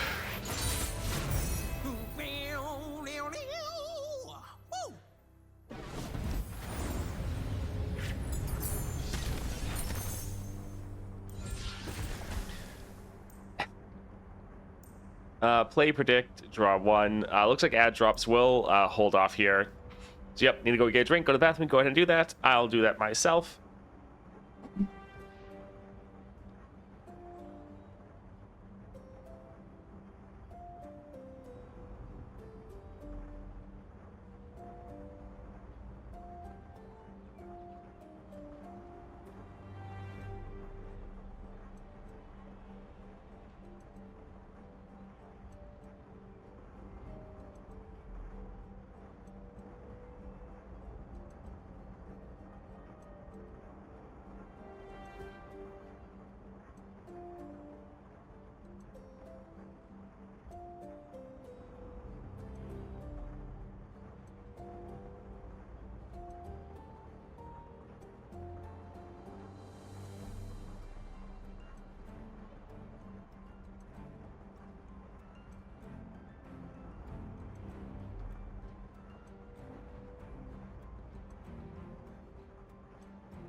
Alright, so the drop order. This is both really good and really bad. It has now great scaling, great power, but it has so many strikes on it, which is a little annoying.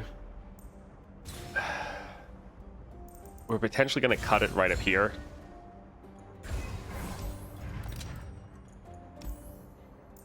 Do we want to get rid of it? That is 9 cards out of our deck. So almost a third is just that one card. I think it would help us be a lot more consistent. And help make it so we don't mill ourselves to death. So I do think we'll end up cutting it. Alright, let's go for a shop. Cheap 1 cost predict isn't bad. Congrats, Philios. That's awesome. When you target an ally, give it barrier. We don't target allies, like at all. That doesn't help. Let's leave here to see. Okay, there is another shop.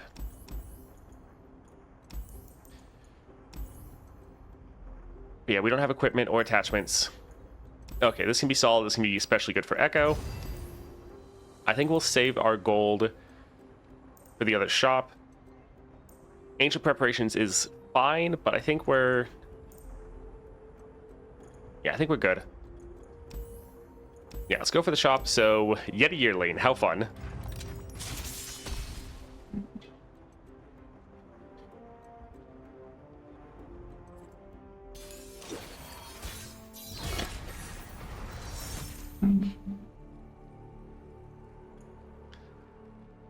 This is...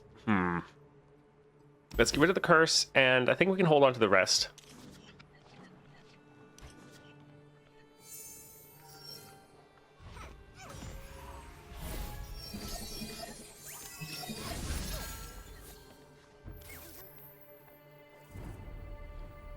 Alright, early Ekko. New tricks, new day, new song. That is quite an enemy. Let's do a called shot. For tomorrow.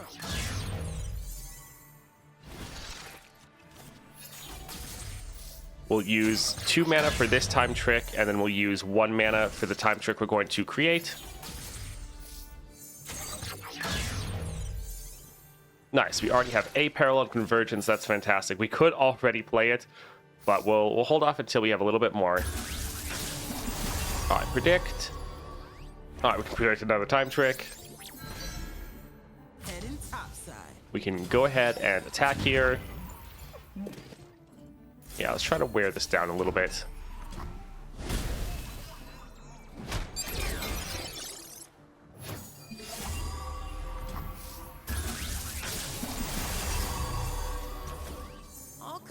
to me now.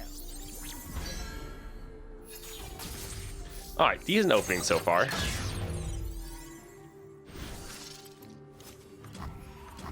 Granted, our Ekko is probably about to die.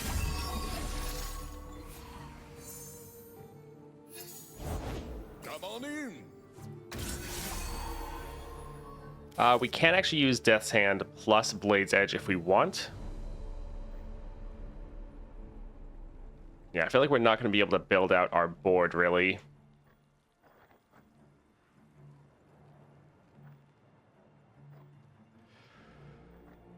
Because I would love to get a bunch of Fallen Felines with the Parallel Convergence.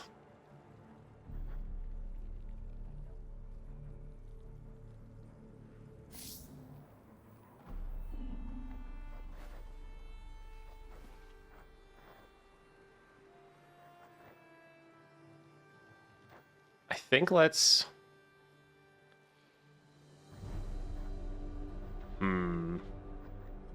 Yeah, we'll drop our Fallen Feline. Out of reach. Hey, careful. Let's see what they play. Anyone can toss you through time. Alright, Yeti Yearlings. Great. Could drop a Parallel Convergence. We would get an Ekko that'd be a blocker for us.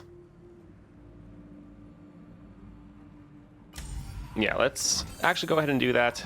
Alternating the reality.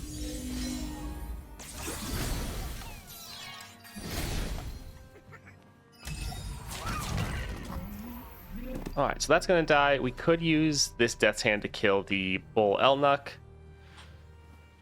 which would get rid of a blocker or an attacker for them.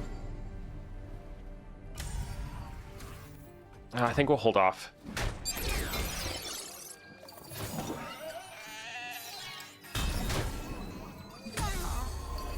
This one's on the house. Alright, so we can put Well, you had a future. this one there. I think we'll keep a Ekko on the board. Let's drop this Blade's Edge right here. And yeah, this can be... Okay. We could use like a Curse of the Tomb to kill this, but we kind of want to get some more predicts going.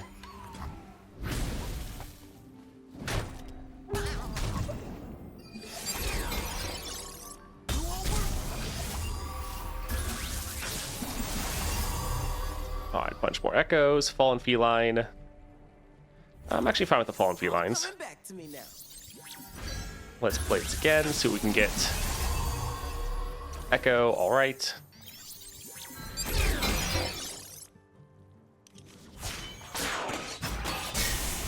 Got a good feeling about tomorrow.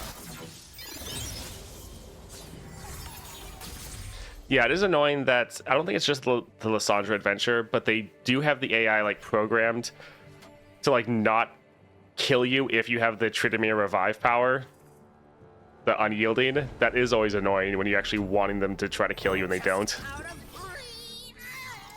Took a few timelines, but you're okay now, right?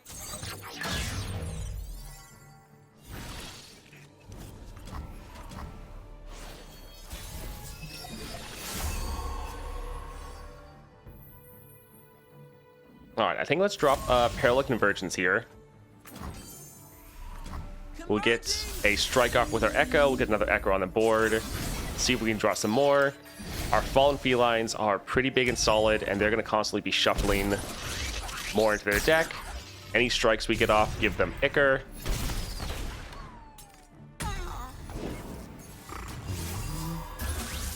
Alright, come on, Parallel Convergence. Not quite. But this is a free draw.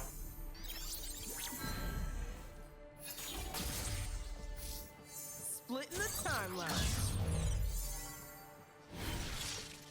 We have one more predict we can go for. Actually, two more, but we need the mana. Alright, Crystal, that is nice.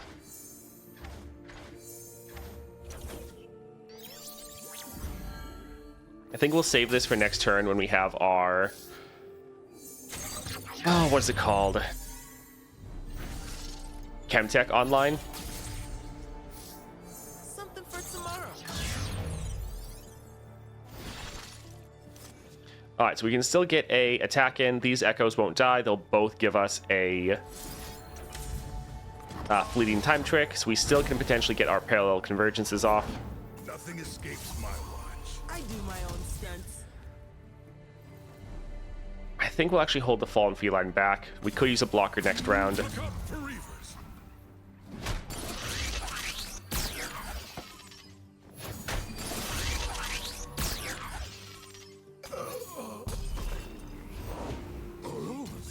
All right, let's see. Can we get lucky? Not really. Especially because we're now full on cards. And yeah, it's kind of what we figured was going to happen. Not great. Like, it's great getting the crystal, but at the same time, not really what we're looking for at the moment. All right, again, I'm kind of going to overfill, but...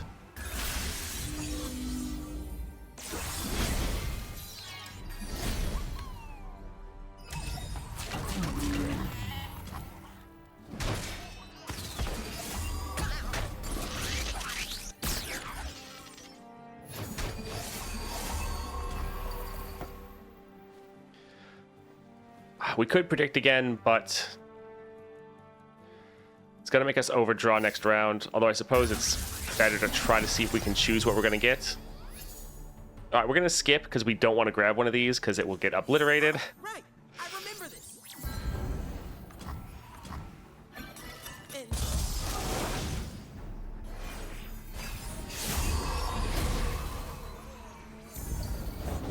Up there in the mountains! There's no such thing as Yetis.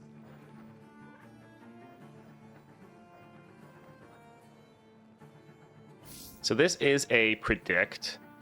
That's their highest health unit.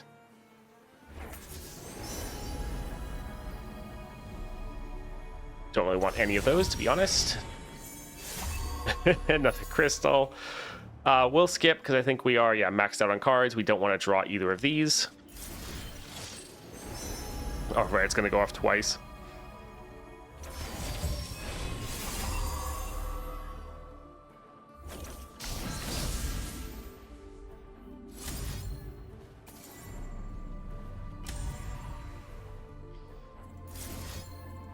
So we could drop this and nuke their entire board. I think we will hold off for now, though. Because these are all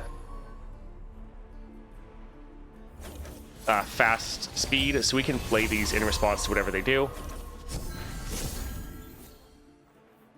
just out of reach. Hey, careful. Not everyone can toss you through time.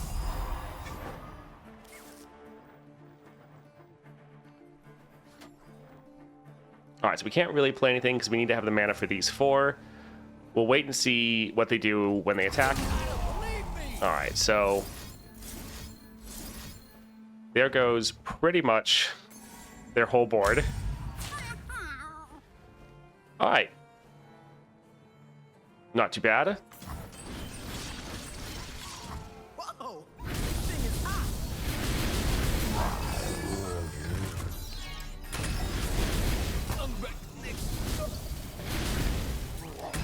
You can do some pretty silly things with Ekko. All right, so there goes our whole hand and their whole board.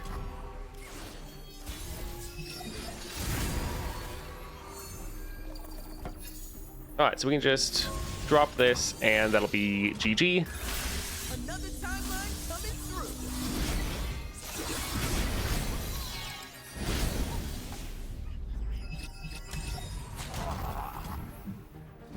Guess we could use our Blade's Edge. Oh, GG. We're not clearing quickly, but it is kind of silly, the different things you have in Ekko's deck. So many weird combos. Right, where's the after party? Yeah, I do think Ekko is one of those more complex champions that there's so many different ways to play him. This we could normally play for free, so that sounds pretty good.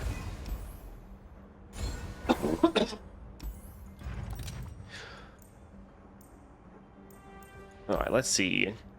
That's not crazy. Grant an ally elusive, next to strike, draw 1. That's okay. Summon a clockling. If you predicted this game, summon 2 instead. So burst speed, 3 cost, summon 2 units. Let's do a reroll here. Weakest enemy vulnerable. Created cards cost 1 less. Okay, that is fantastic. That's amazing. Super good. Don't really care about any of these, to be honest. I think we're fine.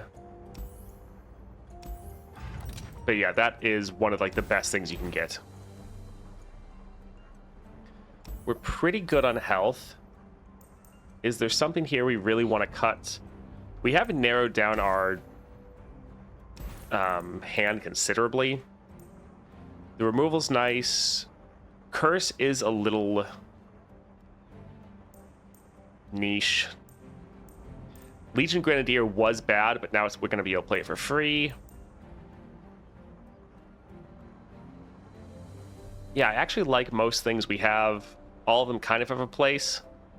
Like, this is the one that would be the best to cut, I think. It's still a predict. Can give us some good damage. And with the Manifest, since whatever it's going to make is going to have 2 cost reduction, it's actually a little bit easier.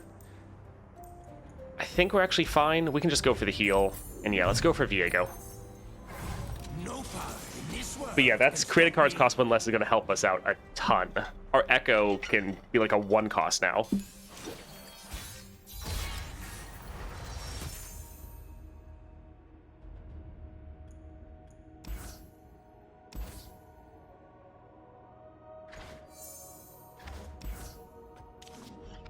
We want to be sure we have an Ekko that was made through echoing, because then it'll get that double cost reduction.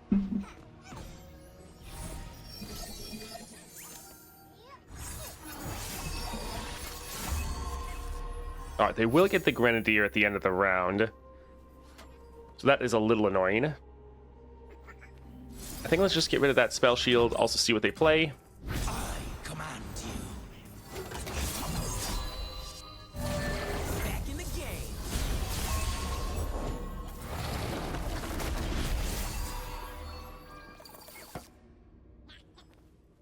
Let's go for a called shot.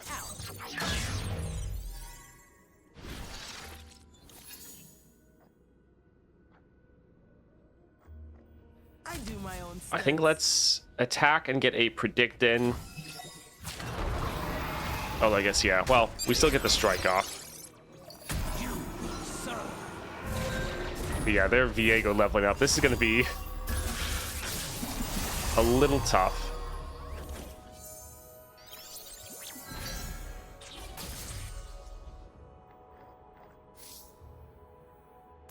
something for tomorrow.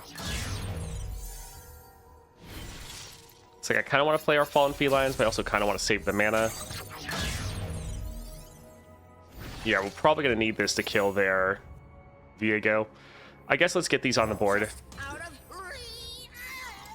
Took a few timelines, but you're okay now, right?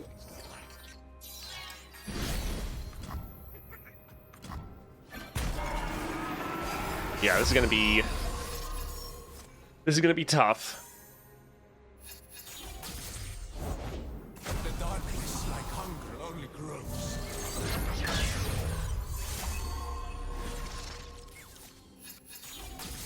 We would like to get a parallel convergence here. Thank you. Legion Grenadier isn't bad, but I feel like we probably just want to... Like, we don't want them to attack. We might use a Curse of the Tomb on their Viego. Yeah, let's attack. We'll get another Ekko on the board, and these will make some more Hex crystals, Hexite crystals for us. Alright, they are blocking with Viego. This will be free.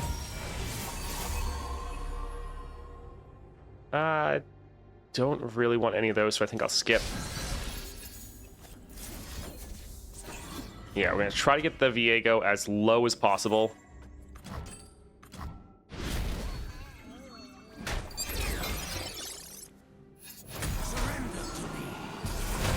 he is gonna... he's gonna level this round.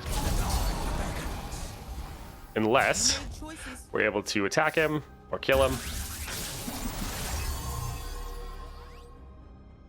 Yeah, we can go for another Ekko. No, deja vu isn't what it used to be.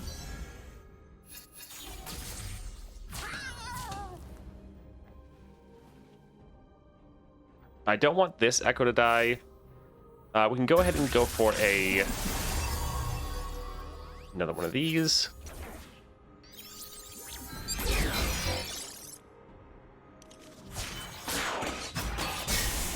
Got a good feeling about tomorrow.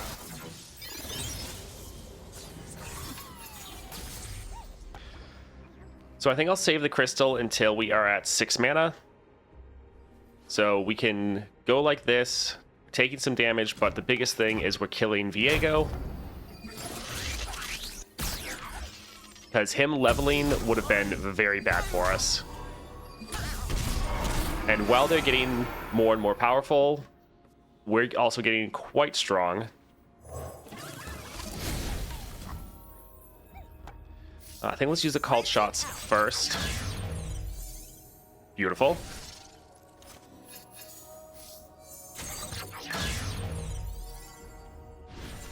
Yeah, they should have put Viego on the far right. That would have been helpful for them.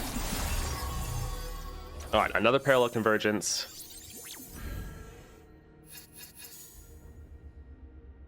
All right, so we will pass here. Holding on to these would be somewhat nice for next round, but I feel like we probably need to get some damage down this round. Splitting the timeline.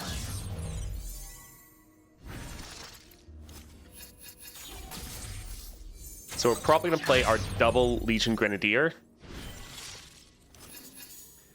Let's actually grab the Fallen Feline. We'd love to get more of those. Just out of reach. Gotcha, little guy. Could have sworn he said something. Alright, so the Viego's going to level, but hopefully we can kill him this round. Coming in hot! Come, the journey ahead is long. Alright, so we'll get a bunch of units. Everything will die but our one Ekko. But yeah, we can just get several attacks in this round.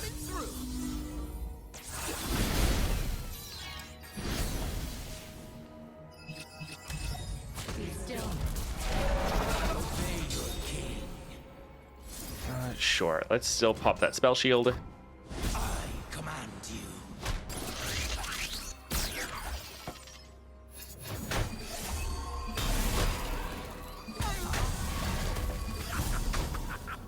Run while you can. Alright, let's go ahead. I guess let's get the predict going. You know, Actually, we probably should have drawn the double damage one. Oh, that would have been good.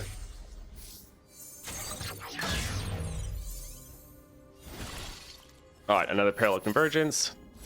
We're just going to keep attacking, keep doing as much damage as we can. The thing is, we're doing 6 damage to the Nexus. If they ever don't block, we get Icker going in their hand. But a big thing is we are wearing them down.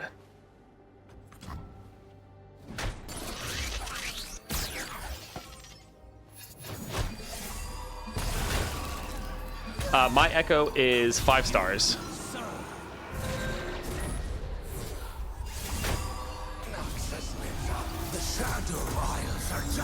Alright, Viego's leveled. We knew that was going to happen.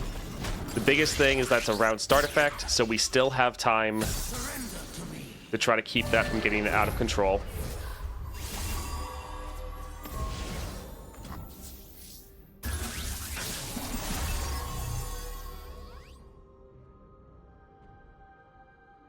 I think let's stick with the parallel convergence, actually.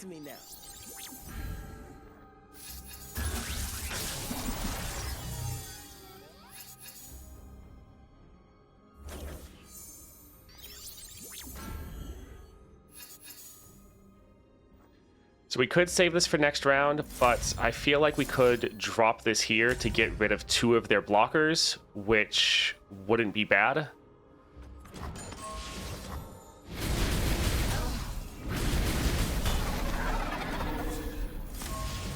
All right, we'll get this free attack in. Alternating the reality. Yeah, Chemtech Duplicator is nice, but I think especially for some of these adventures where you have to be ending faster, it might not actually be the best. All right, we're starting to get those Icar stacks in, and they're finally out of, like, they're down to Viego as far as blockers.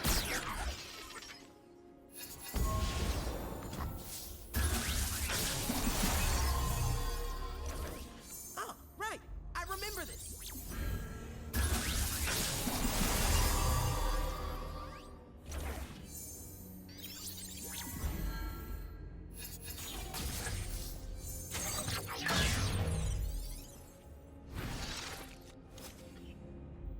Heading topside. All right, so there's probably nothing he can actually do here. GG.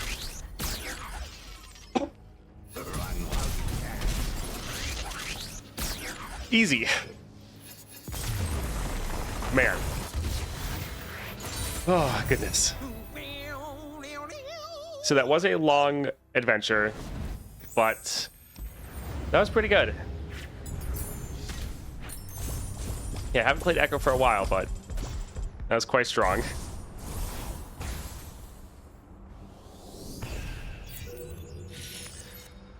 All right, that was a blast with Ekko. I do think he is one of those high skill cap champions where if you want to just kind of main a champion and then be able to play them a bunch of different ways and then get really good at them, I think Ekko is definitely there for that. There's a lot of different interesting combos, and the longer you play him, the more interesting builds and just playstyles open up to you.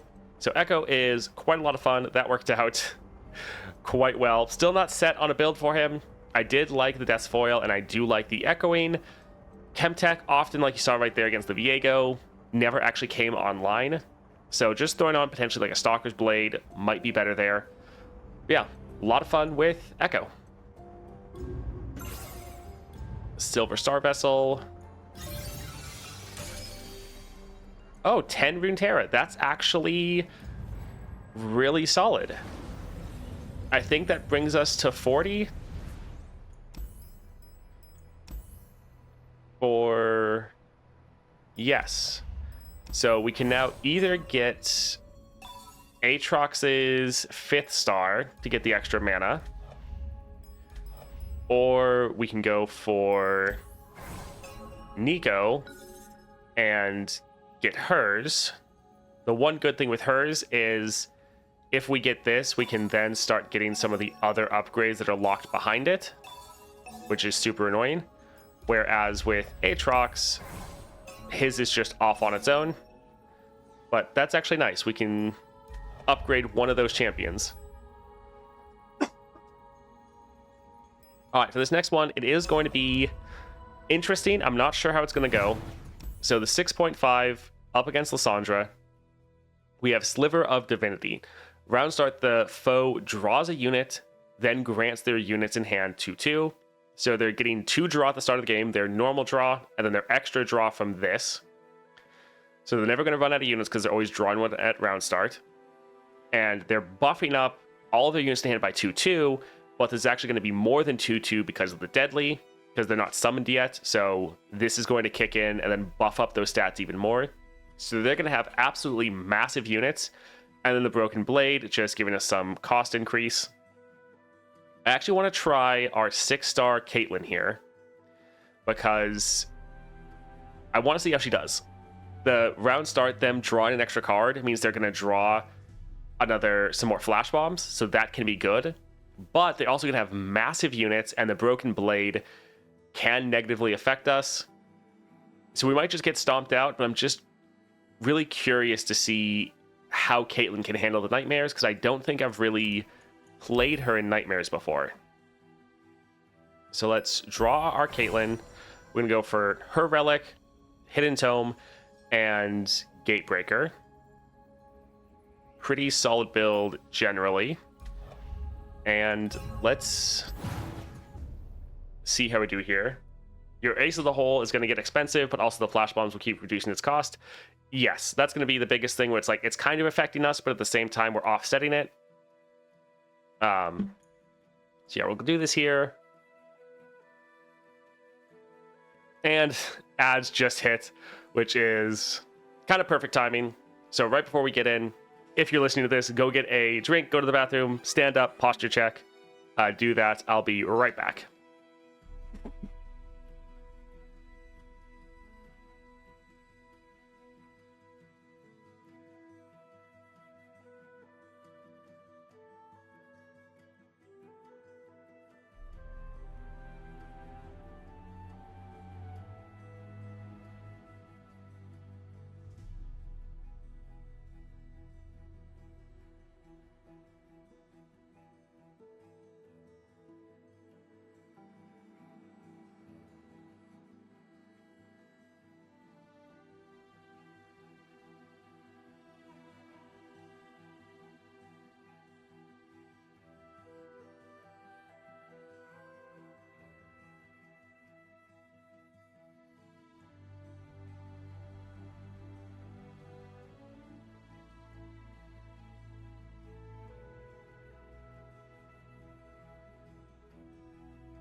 All right, everyone should be back. Let's go ahead and jump in here and see just how terrible this could be. I am interested to see how Caitlyn's going to do. Because, yeah, giant units can really be an issue for you. Overwhelm, not bad. Draw a card, give allies 1 power. Also not bad. Overwhelm is pretty solid.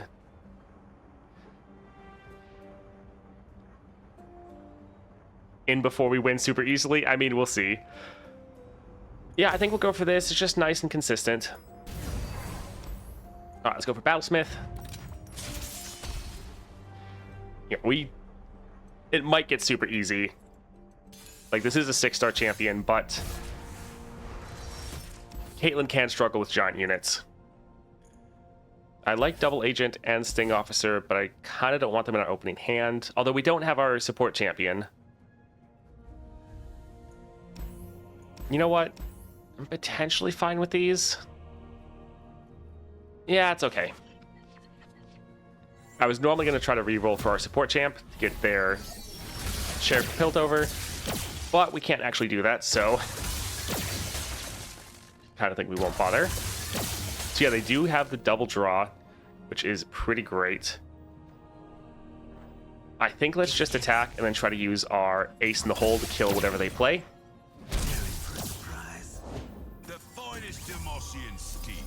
That is a big unit.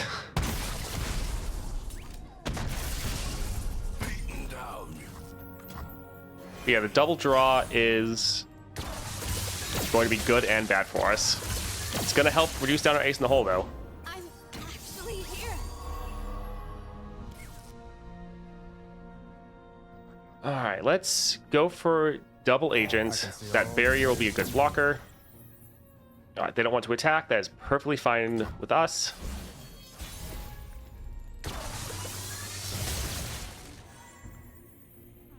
Huh, they didn't get hit by the other one.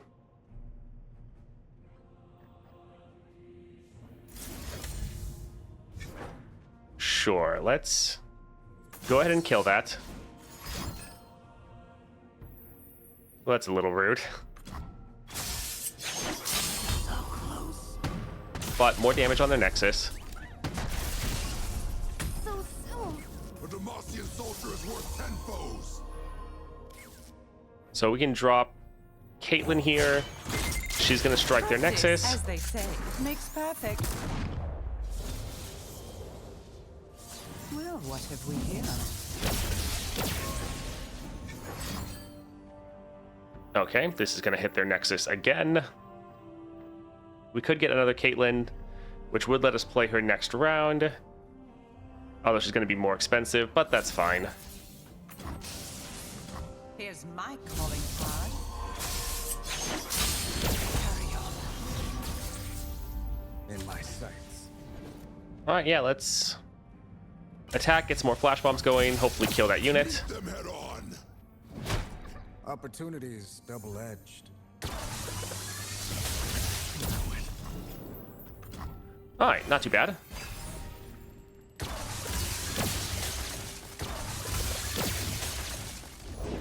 Discipline and steel.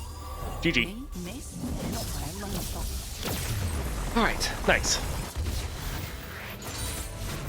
Another criminal caught, another case closed. Yeah, your star power is your second one. When you summon a unit or attack, you plant flash bomb traps, and then your other star power makes you have your traps do triple damage. So 3 cost, 5/5. That's a solid unit. Gonna give us puff caps and flash bombs.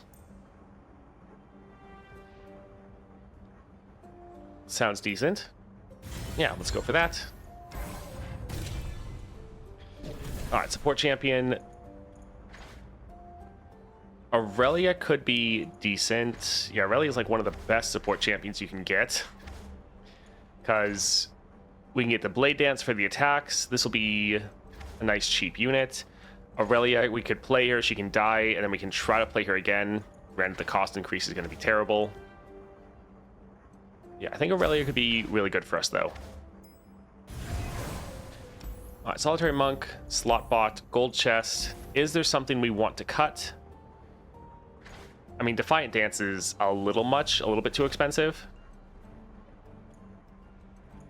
We like most other things. Sure. All right, so let's go for the Songstress again.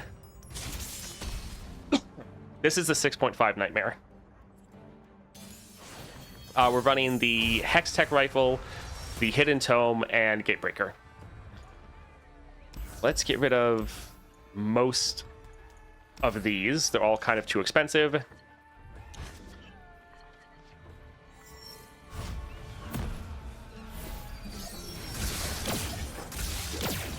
All right, Aurelia, not bad. So we can play her here. I dance not to forget, but to remember. My homeland. Found one. Flawless Duet would be nice, but yeah, we need to get those flash bomb traps going. Giving chase. Oh, they're gonna give themselves elusive. Yep. Oh. Okay, didn't hit who we needed.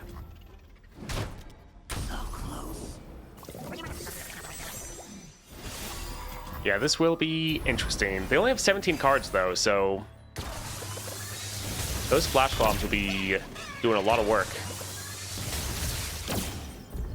Yeah, they are going to run out of cards faster just because they're drawing 2 cards around. So that's not bad. Let's go for the Ace and Hole to kill that.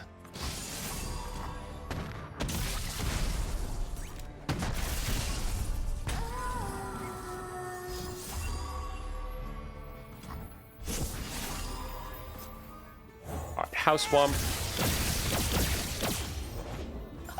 There's another one! They are running out of cards pretty fast, which is fun. Yeah, I'm worried about them giving themselves elusive, so we'll drop a Sting Officer. Taught me to never let my guard down. Yep, to block their elusives.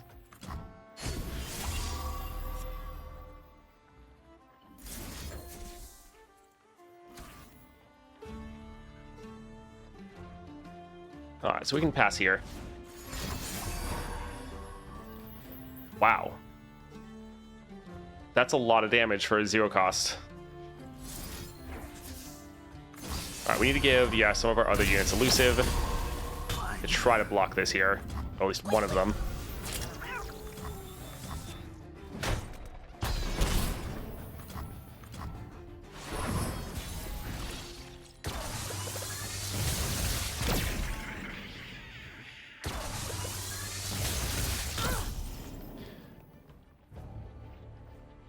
I think I'm actually going to go for Justice Rider. Since they are drawing so many cards, this is actually going to help us out a lot.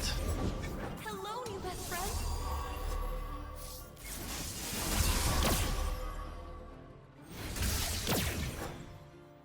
think let's try to get this attack in, hopefully before they can give any of their units elusive. And we're going to keep these two just as blockers. I give voice to the ocean's song. They're drawing.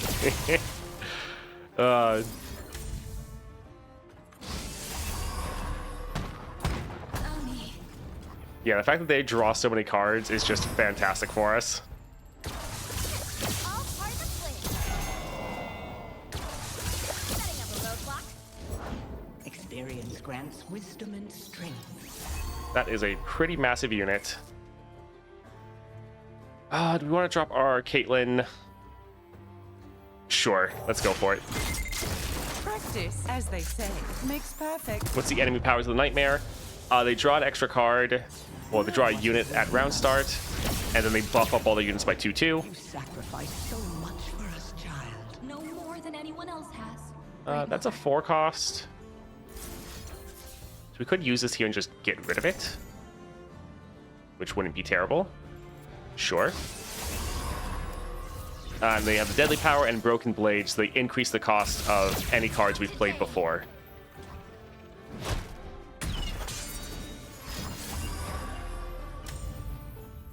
Alright, so we're not going to be able to have an elusive blocker. Little sad. I'll show you how it's done.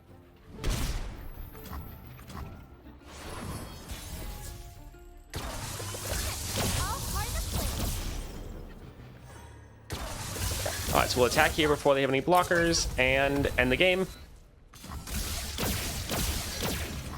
GG. Oh, not too bad. It is fun and risky. Another case closed. I like Caitlyn for this modifier because like they're drawing more cards, which makes our flash bombs feel even more impactful. But at the same time, they're also constantly getting buffed up more and more. Alright, that one's too expensive. For the rest of the game, when you blade dance, summon another attacking blade. Not terrible. Still expensive. Yeah, we can... It is a 5 cost. Sure. Also, it manifesting a random unit. Give us something else to play. Could just cut it.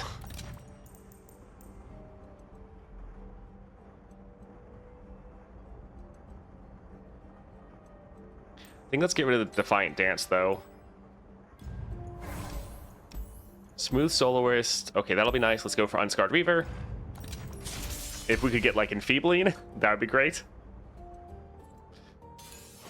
You just implode if you played Yi this adventure? Yes. Yes, you would. Again, let's... Well, this is a nice card, but yeah, we want to get our support champion in our opening hand if we can. Unscarred Reaver is going to be kind of funny, though, because we're going to be buffing them up like crazy. Another elusive's not bad, because they can't actually block our elusives, or shouldn't. But yeah, we're going to somewhat get countered by this one, potentially.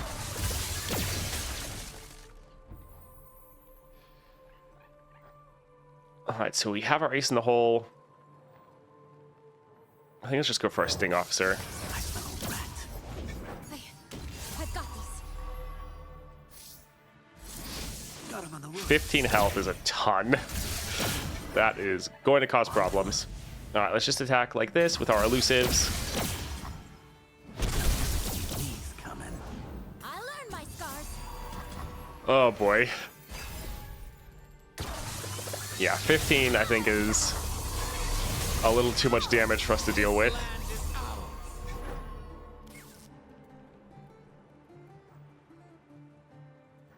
I think let's drop a double agent. Fight or die. Drop House Wump.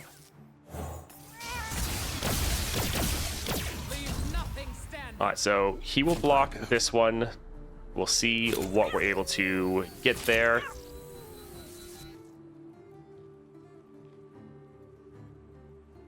Yeah, we only have a lot of units to block this here. Yeah, a lot of damage. Yeah, the draw kick in with the strike here doesn't actually don't do that much. All right, let's kill that unit.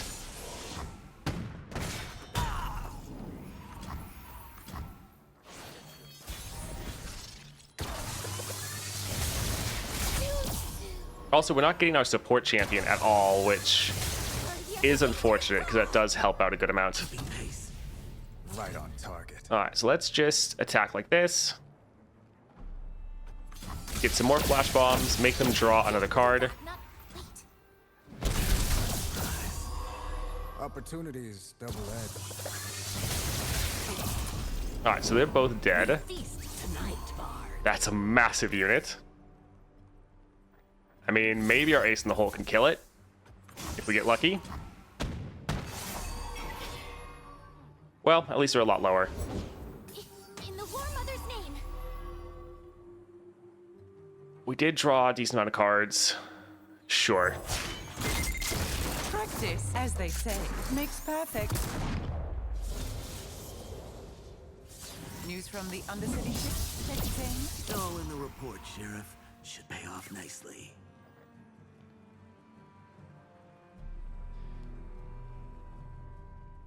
Yeah, Blade Dancing isn't going to be great.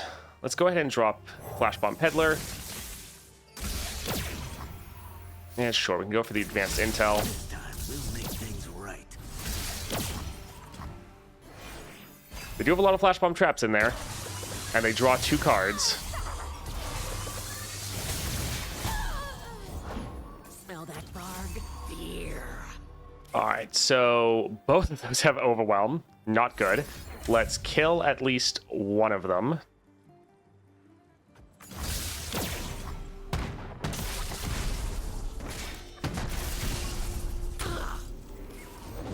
Rend them limb from limb. Yeah, these Overwhelm units, there's really not much we can do to stop them. Ah, sad. Yeah, Unscarred Reaver is kind of like the biggest counter to us. GG. We have our revive, so we can try again, but yeah, Reaver is probably one that we should avoid as Caitlyn. Because their units, not only do we scale them up with our attacks, but also there's just the fact that they have so much health that they're so much harder to kill.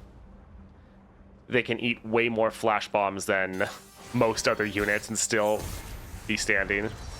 Alright, we have Aurelia this time, though. So that'll be helpful. That was one thing that we were really missing last time.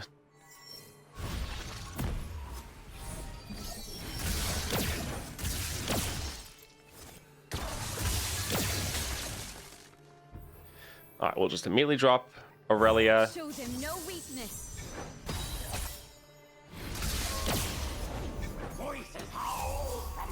Alright, we'll go ahead, get those going. Giving chase. Battle senses.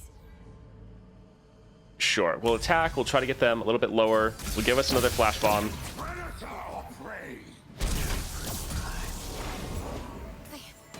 got these.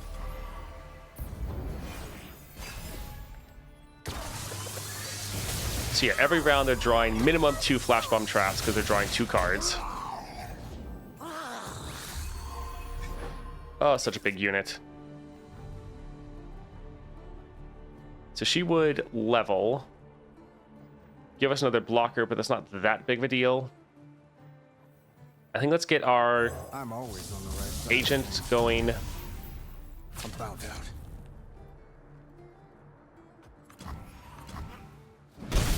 Opportunities double-edged.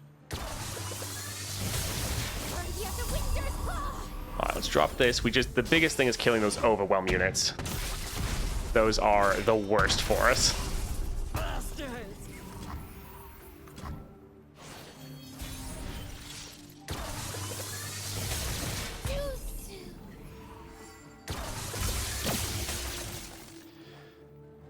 I think I want to get our most wanted on the board. This could really help us next round. We'll take what we need to survive. Alright, let's drop an ace in the hole because we could one-shot that, potentially. This will be a fight story. Guess not. The winter's claw strikes. Alright, let's attack with both of these.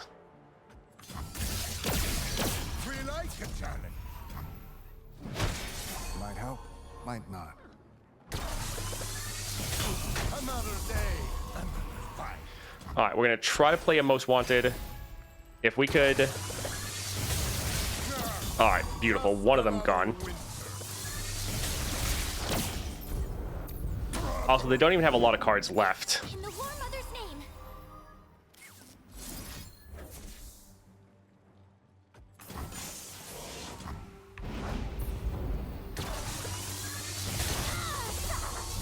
Worthy of the Winter's Claw.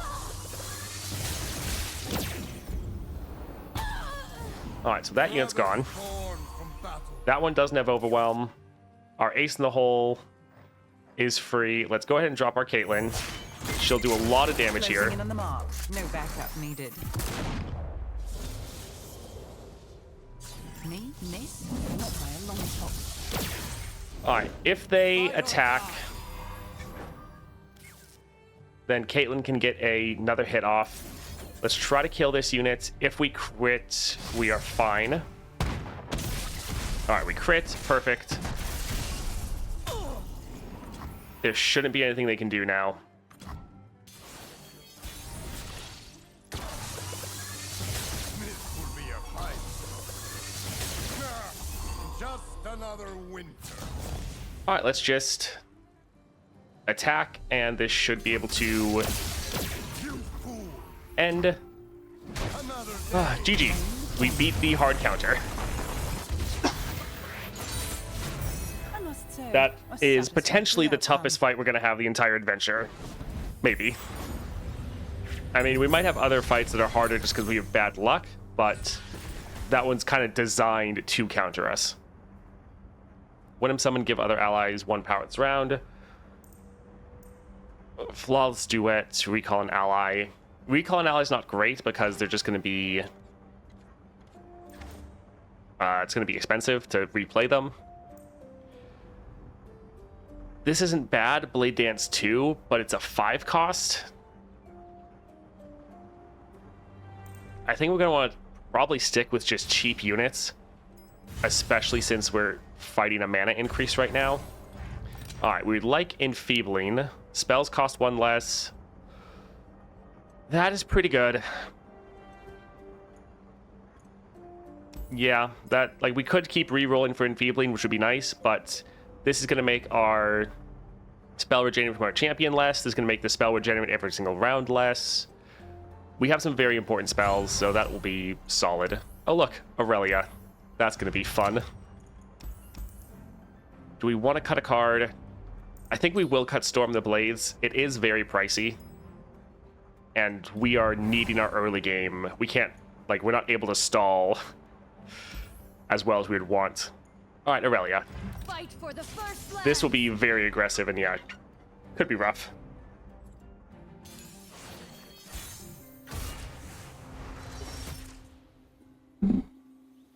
All right, let's get rid of the officer squad.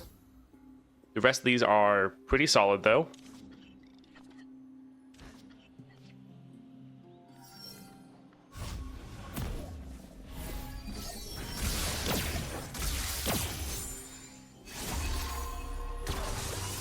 All right, nice. So we'll be able to kill Aurelia. Oh, My homeland. I was going to say with our Aurelia, but that's not too bad. I dance not to forget, but to remember. So this will be really nice now because we can actually play On the shoulders. Aurelia and the Flawless Duet the same round. Turn back, trespasser. Yeah, we'll block this here, but that's a lot of damage. That's... Yeah, that's not great. Let's... Can we make them... this would give us a little bit more... Summon 2 more units. So give us like 4 more flash bomb traps, which is nice, but this is a lot of damage. Yeah, I think we will drop this.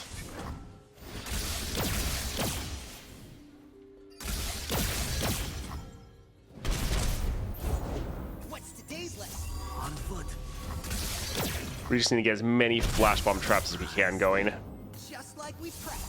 That's a lot of units, though.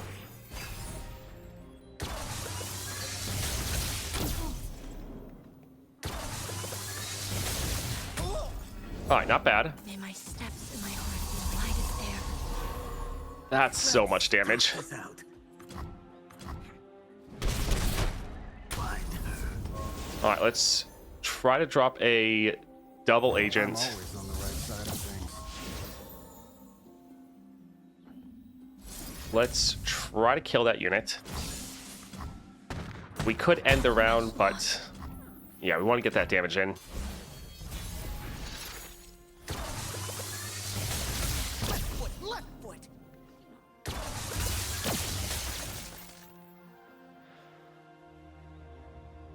So the thing we're gonna drop is gonna be a 3 cost.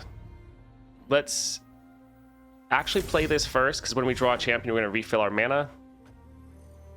I am definitely worried about what they're gonna play, but you have to be careful. From shores to hills. Okay, that's not terrible. Acre. Show them no weakness.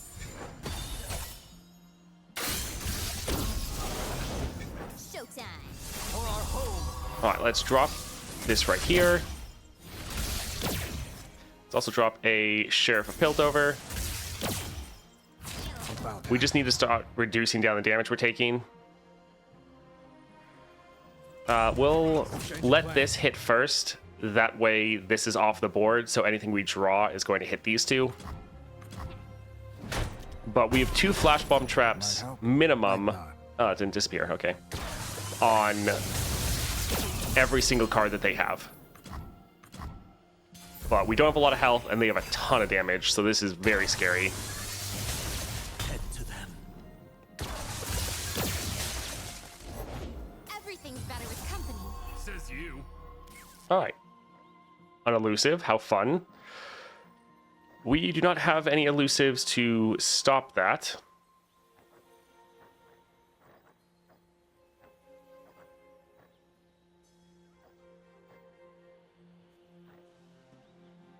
I think let's actually go for a Flash Bomb Peddler.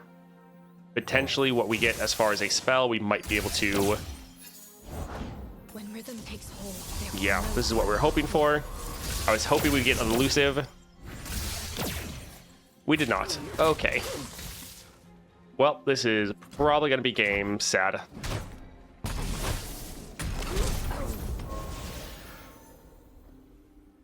Yeah, we can drop Caitlyn. She'll get a strike off. But I don't really think there's anything we can do to stop that Green Glade duo. Unless they suddenly draw.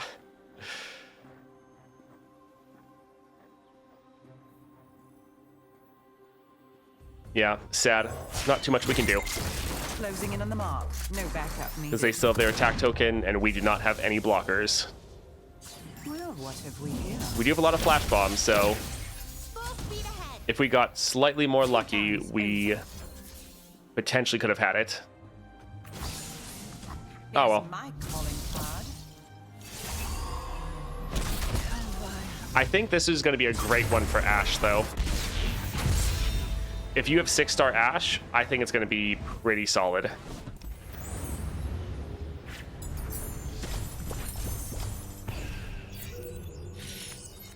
All right, I do think that was pretty fun and interesting. I think Caitlyn can be able to clear the monthlies. This is pretty much one of the hardest monthlies for her to do. And still is able to do pretty solid. Granted that Aurelia is quite rough, but Caitlyn is actually a little bit more of a slower and defensive champ. So it makes sense against these super aggro ones why we are struggling a bit. That cost increase is pretty rough for us. We do like to play a lot of our cards again. Yeah, that was tough. We did solid though, so still happy with Caitlyn's performance, even if we didn't come away with the win there. Yeah, triple Ashe with Gatebreaker would be amazing into this one because their units are just so massive. Yeah, they're pretty insane.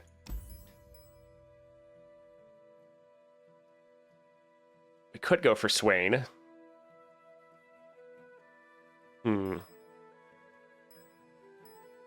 Oh, looks like an ad drop. All right, that gives us time to try to figure out who we want to play.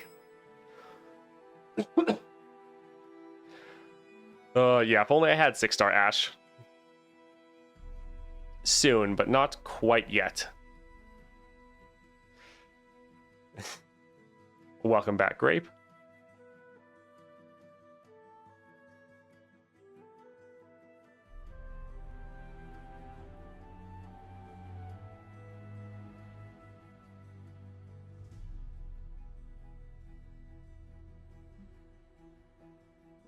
Yeah, I think for this one, we'll probably just go ahead and drop our classic Viego.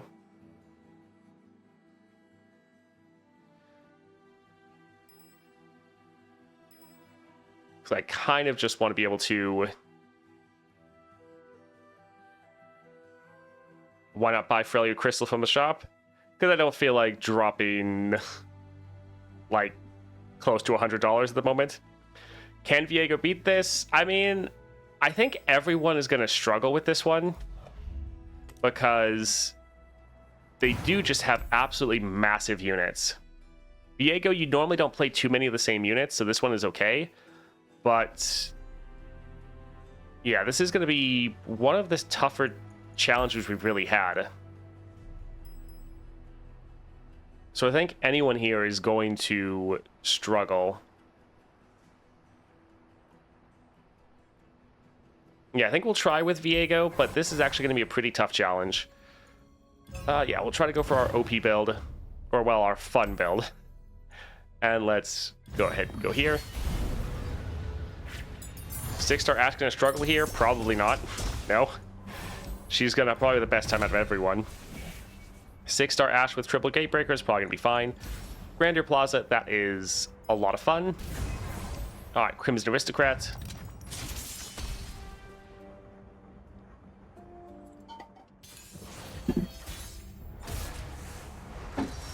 Alright, let's see. Possession can actually be fun here. Let's give it the Hydrovine, but we can hold on to the rest. Update, Lysandra did not care about Tryndamere power. That's sad.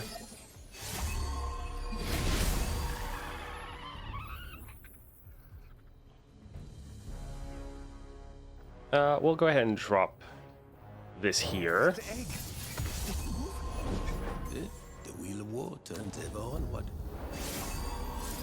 Alright, we'll go ahead and kill our own unit to summon a Crushing Mist.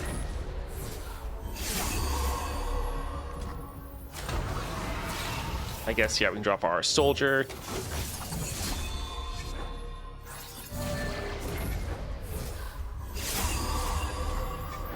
Alright, so we can go ahead and attack, and actually let's do this one first because that will get us a kill, which will buff up our other units.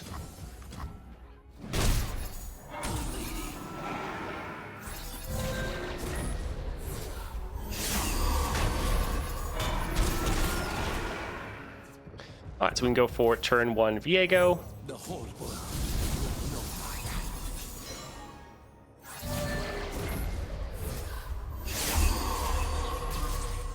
Let's drop our dragon here. So our Viego will level round 1 and be able to just start stealing their units. I think we'll hold on to both of these till our next attack. We want room for all of our mists we're gonna get.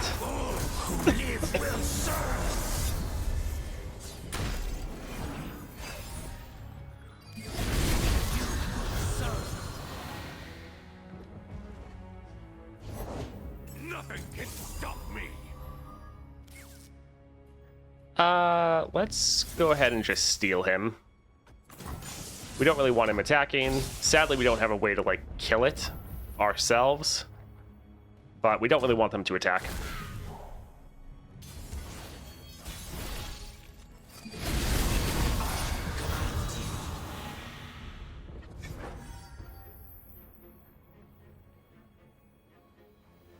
Sure, this will be a little bit full on our board, but still solid.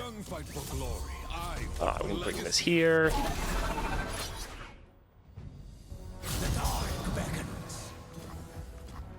And that should be game. You will serve.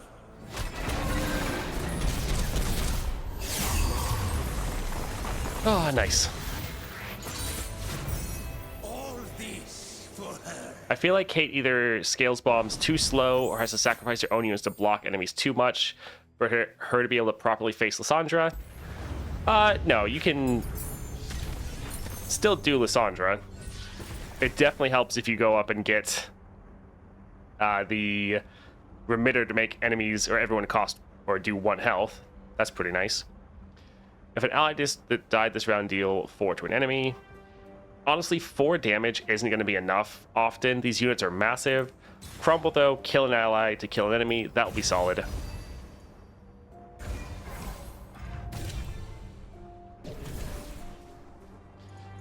We need to stay in our region. So we have to reroll here. All right. We're pretty much just getting the first thing, that's the Shadow Isles. But Mask Mother and Kindred are both actually solid. This is actually pretty good.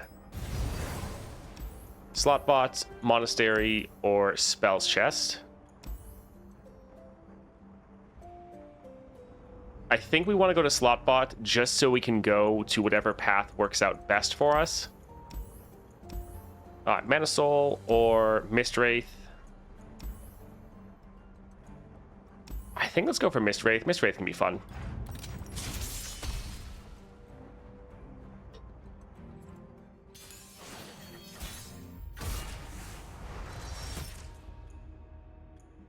Alright, let's get rid of these 2. We want some of our cheaper units.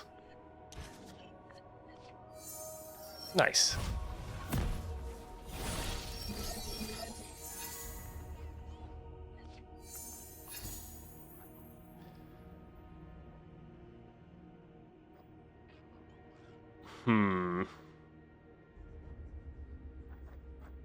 Let's try to pass, actually.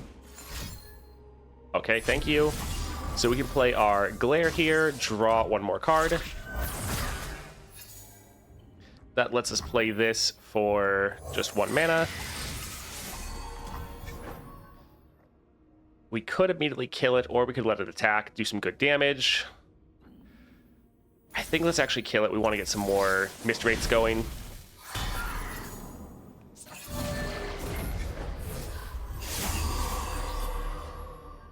Yeah, that'll be... Alright, nice. Alright, so we can go ahead, attack, get a kill, another Mist Wraith. Or...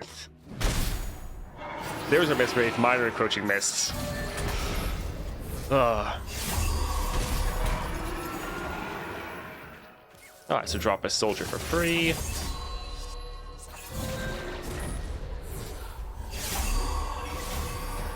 Alright, let's go ahead and drop our Viego, and this is going to be another turn 1 leveled Viego. Sure, let's kill both of these.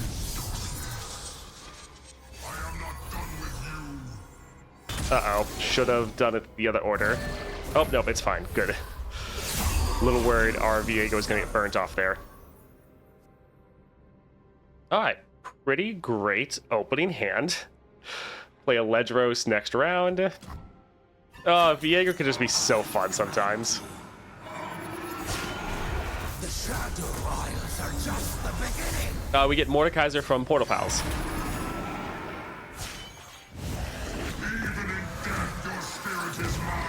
Yeah, it's round 1, and we have 2 massive Shadow Isles units on our board and leveled.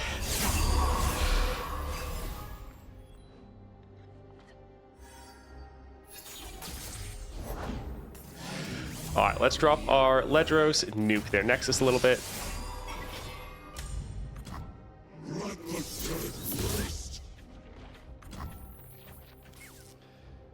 Yeah, I don't think we'll bother.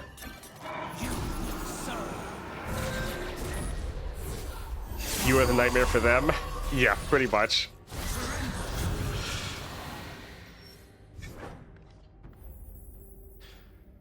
Alright, we can go ahead and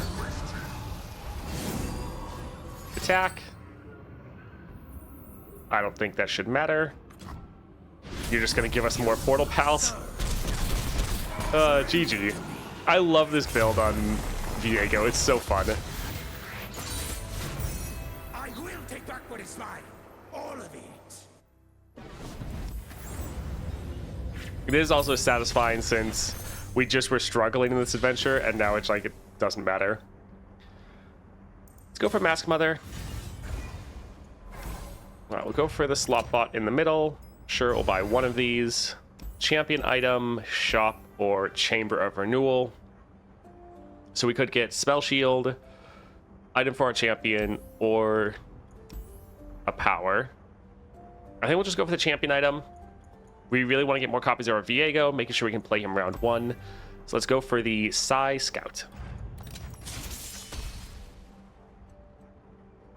I run the same build on Viego, just Black Shield and Spellweaver. Yeah, Black Shield is nice. I feel like I normally don't need it, or wouldn't need it. Not that I have it, but pretty actually great opening hand. All we need is our Viego.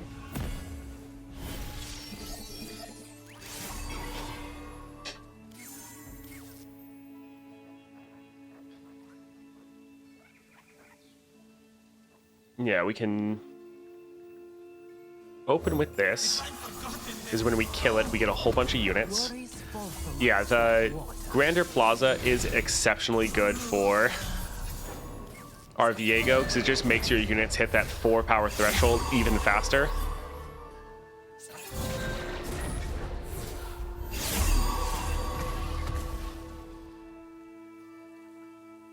All right.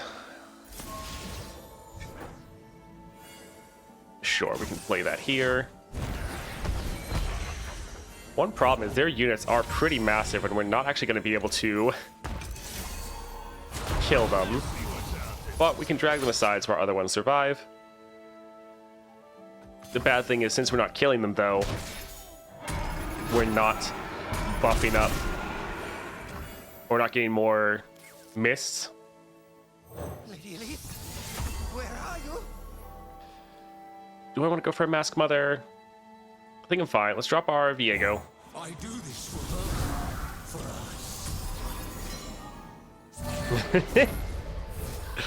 us. Here I was thinking we weren't going to be able to kill their units. Let's go for Mask Mother. And yeah, we can kill this here. So we can drop our Sunderer.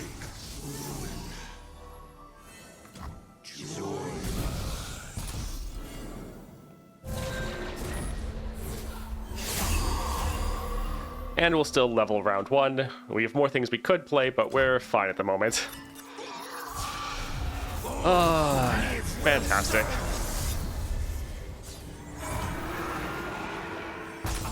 Yeah, Black Shield with Poro King. That's definitely where I plan on using that.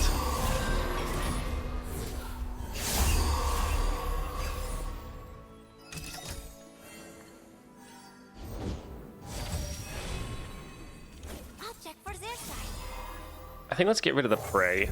Embrace life. Expect death. So we can kill this unit to deal damage to this one, but we're going to mark it, which honestly means they're just going to attack with it, but just making sure it dies at the end of the round with our Kindred.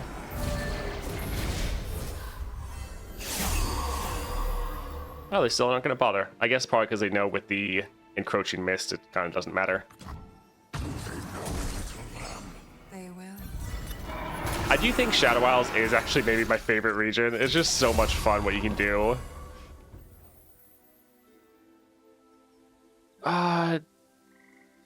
Do we care? Should we build out our board? Or just attack and end? Yeah, I think we'll just attack. I will find her. GG.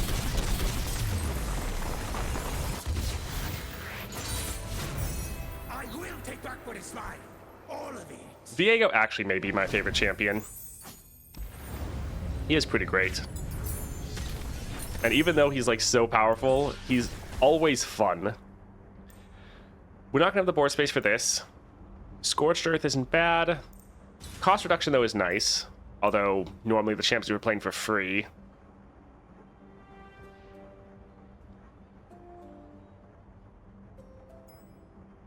Yeah. This would give us extra draw. We normally don't play spells that often. But I guess we can go for Scorched Earth. Yeah, we can go for the coin. That's fine. Just get him on the board a little bit earlier. Also, I think so far the opponents we've gone against are a lot easier than the ones we faced with Caitlyn. Let's see here. Pretty much everything we have is actually really good. Like, we could honestly get rid of the Scorched Earth.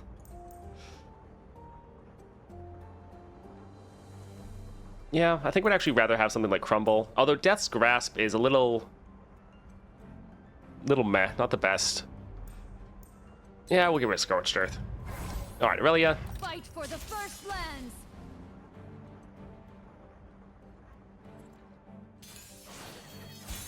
True, it is a noxious card, so yeah, we do need to get rid of it. Let's get rid of, again, most of these. Yeah, we do need to stay in our region.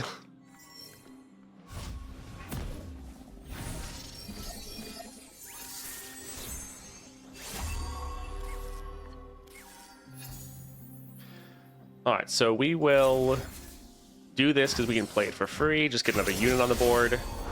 Generations tended this And we can I cannot leave. We must retreat for now. then kill this to kill the Aurelia. Could use our Spirit Leech. But I think we're fine with this.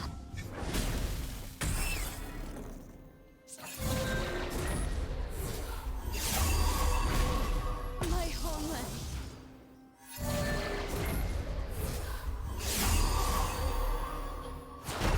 Alright, so sadly, we're not going to be able to get another kill, but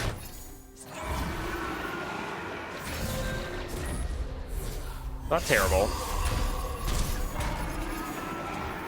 Because we can also drop this for free. Oh, I do love the cost reduction. It does make things pretty silly. Because once again, turn 1 Viego. Yeah, we can drop Kindred.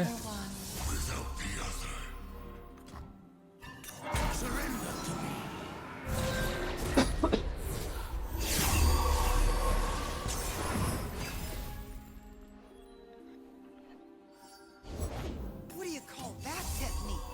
The possession is nice to have in our back pocket if ever they get someone that's just a little bit too crazy. I think we'll pass for now. We want to have room for more units. Or more mists.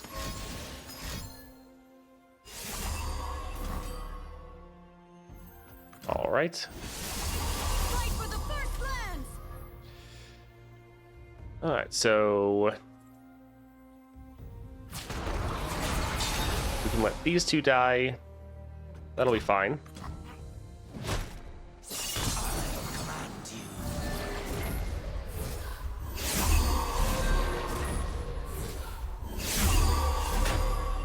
Nice little lifesteal unit. Level Viego.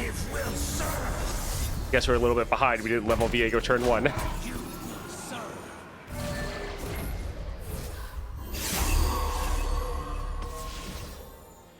Alright, not too bad. Yeah, we'll drop a Terror. And yeah, they're not wanting to attack. Alright, so we're just gonna kill the Aurelia then. Can't fail them.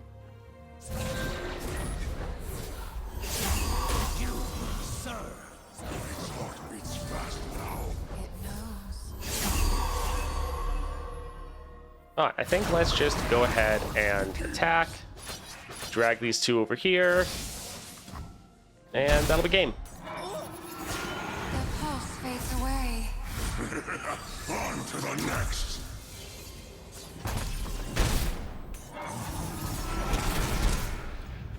GG.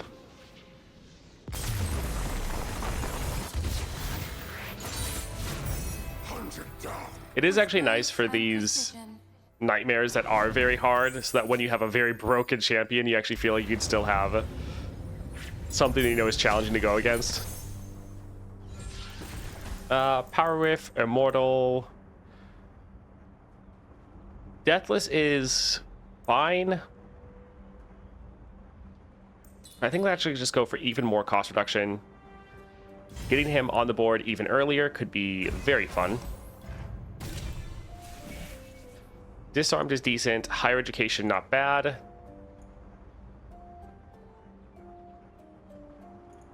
Feel like we could do something a little bit more amusing, though. Because while these aren't bad, we could get something like Titanic Wake. Like, that would be fun.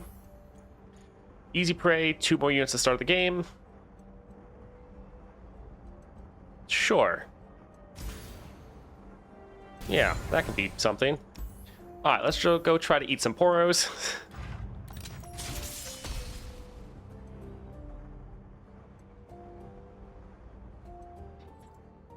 Yeah, this weekly nightmare is going to be borderline impossible for 3-star champions. Just find Mana Deposit Katarina. Let's get rid of some of these. Masked Mother and Fading Icon are pretty good. We just want to draw our Viego, especially since we can potentially drop him turn 1, especially with this Haunted Relic. That's like a perfect drop because this won't trigger the husks. So we can have 5 units on our board. Drop a 0-cost Viego. I do this for her, for us. Surrender. Oh, nice. Mordekaiser. Sure, let's drop this here. I will bless you with death. You, I am not done with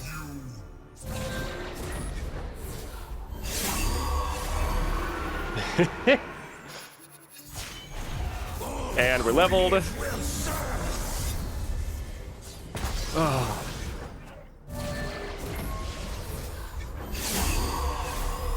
Oh, we don't actually have room for... Yeah, that's sad. Sure, let's go for Terror. Alright, so now we can start getting some nice little OTKs.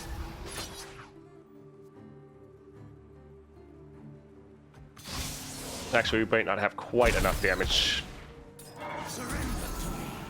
Well, with Encroaching Mist buffing everyone up, actually.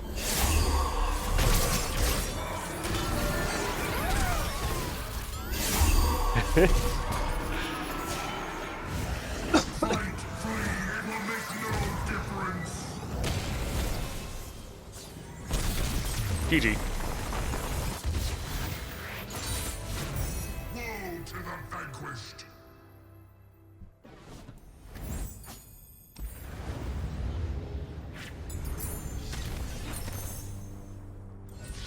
Alright, pretty good.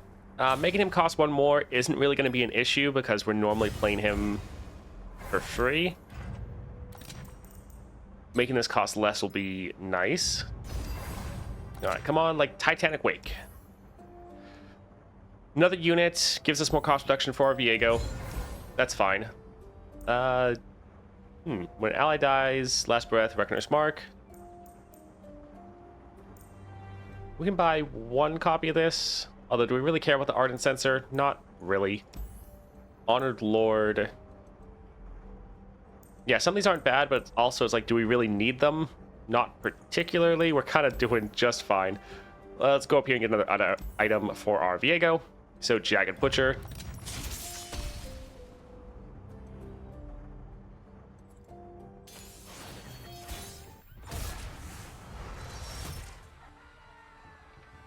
This looks okay. Got our Viego. Got some cheap units. Posture check.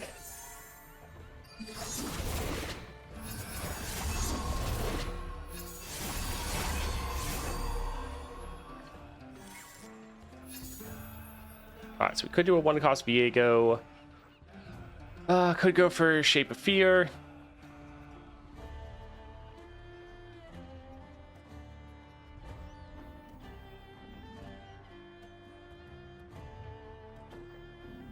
Sure, let's drop this. get 2 mists, which also will buff everything up. So when we kill these 2 other units, we'll be able to get more cost reduction for everything in our hand. Submission or death for all who leave. Surrender to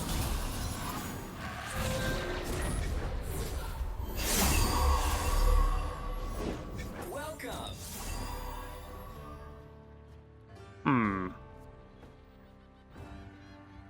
So we could kill our Viego and then potentially revive it if we wanted. Think we're probably fine though.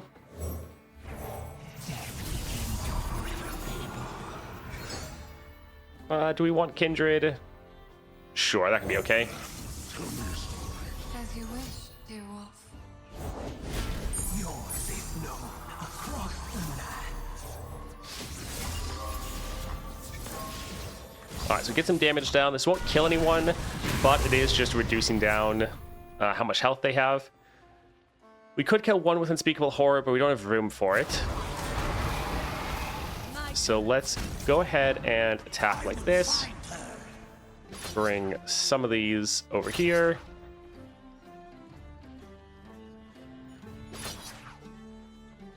Alright. Not too bad. Shadow Isles are just the beginning.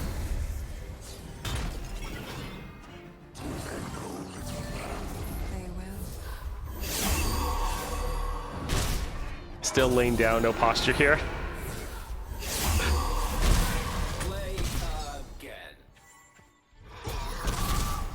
Oh, nice little OTKs. Hunted down. With grace and precision. Yeah, I do feel like people ask about tier lists. Since I don't have everyone, I can't test them out.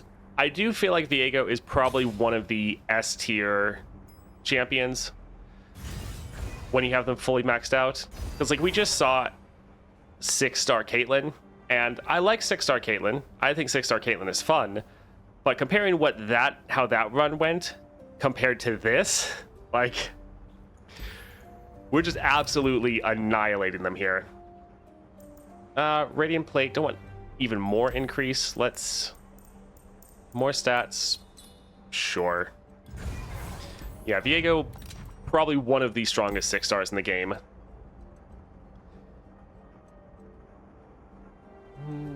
What do we want to get rid of? Probably get rid of Spirit Leash. I don't think we're going to need this anymore. Yeah, let's go for Lysandra. At last, my time is at hand. Depends on the power of Weekly Nightmares. I mean, not as much for Viego, because Viego kind of destroys everything. Like, I haven't seen a single nightmare that Viego hasn't just stomped completely. So, like, some champions, yes, they are countered by Weekly Nightmares. I haven't really hit that with Viego.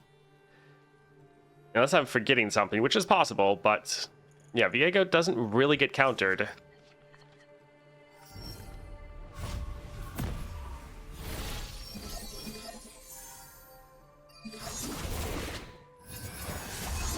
Yeah, Viego just runs over everything.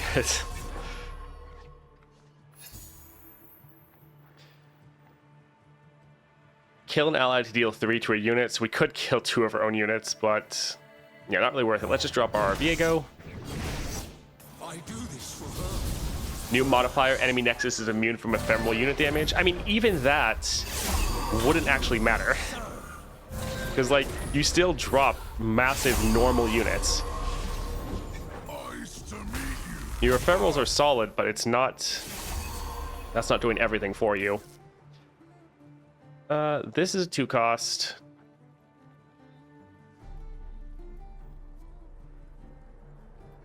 Again, we could kill our Viego and then draw something else.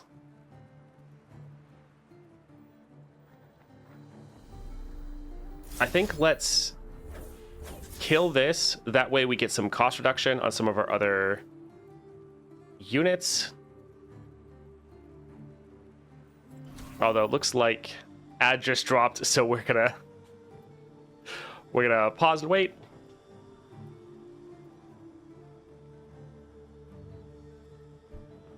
If Ride adds when a player's unit dies, deal 25 to the enemy nexus or player's nexus, I mean, sure.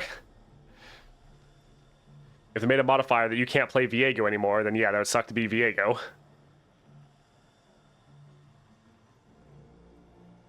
Yeah, there hasn't been anything I've found that Viego can't just absolutely demolish.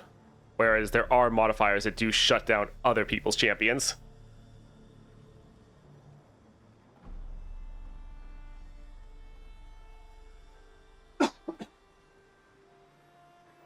Will this work? Yeah, we might actually kill our Viego. That's going to be interesting because we kill him and then revive him. That could be fun.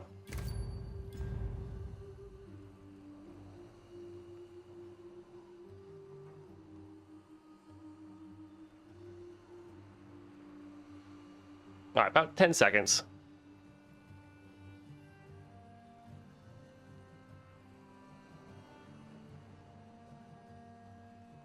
All right, everyone should be back. I think we're gonna try to kill our Viego. That way we can drop our Rekindler and get another one.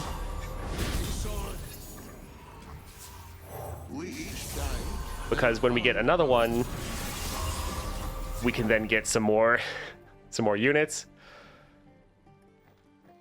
Let's see.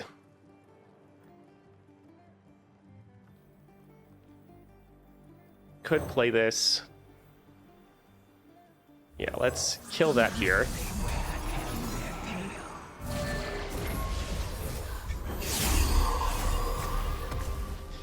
We could kill their Trundle, but I kind of want our Ledros to nuke their Nexus. So yeah, let's go ahead and drop this here. There goes half of their health. 50 damage. Oh, beautiful.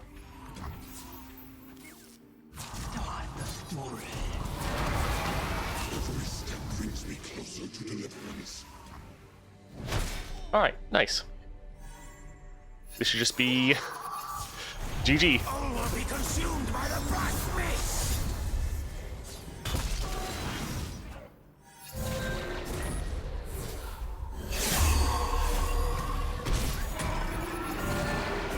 Yeah, Viego has insane scaling, but he also has insane damage round one. GG. Without her, there is only darkness.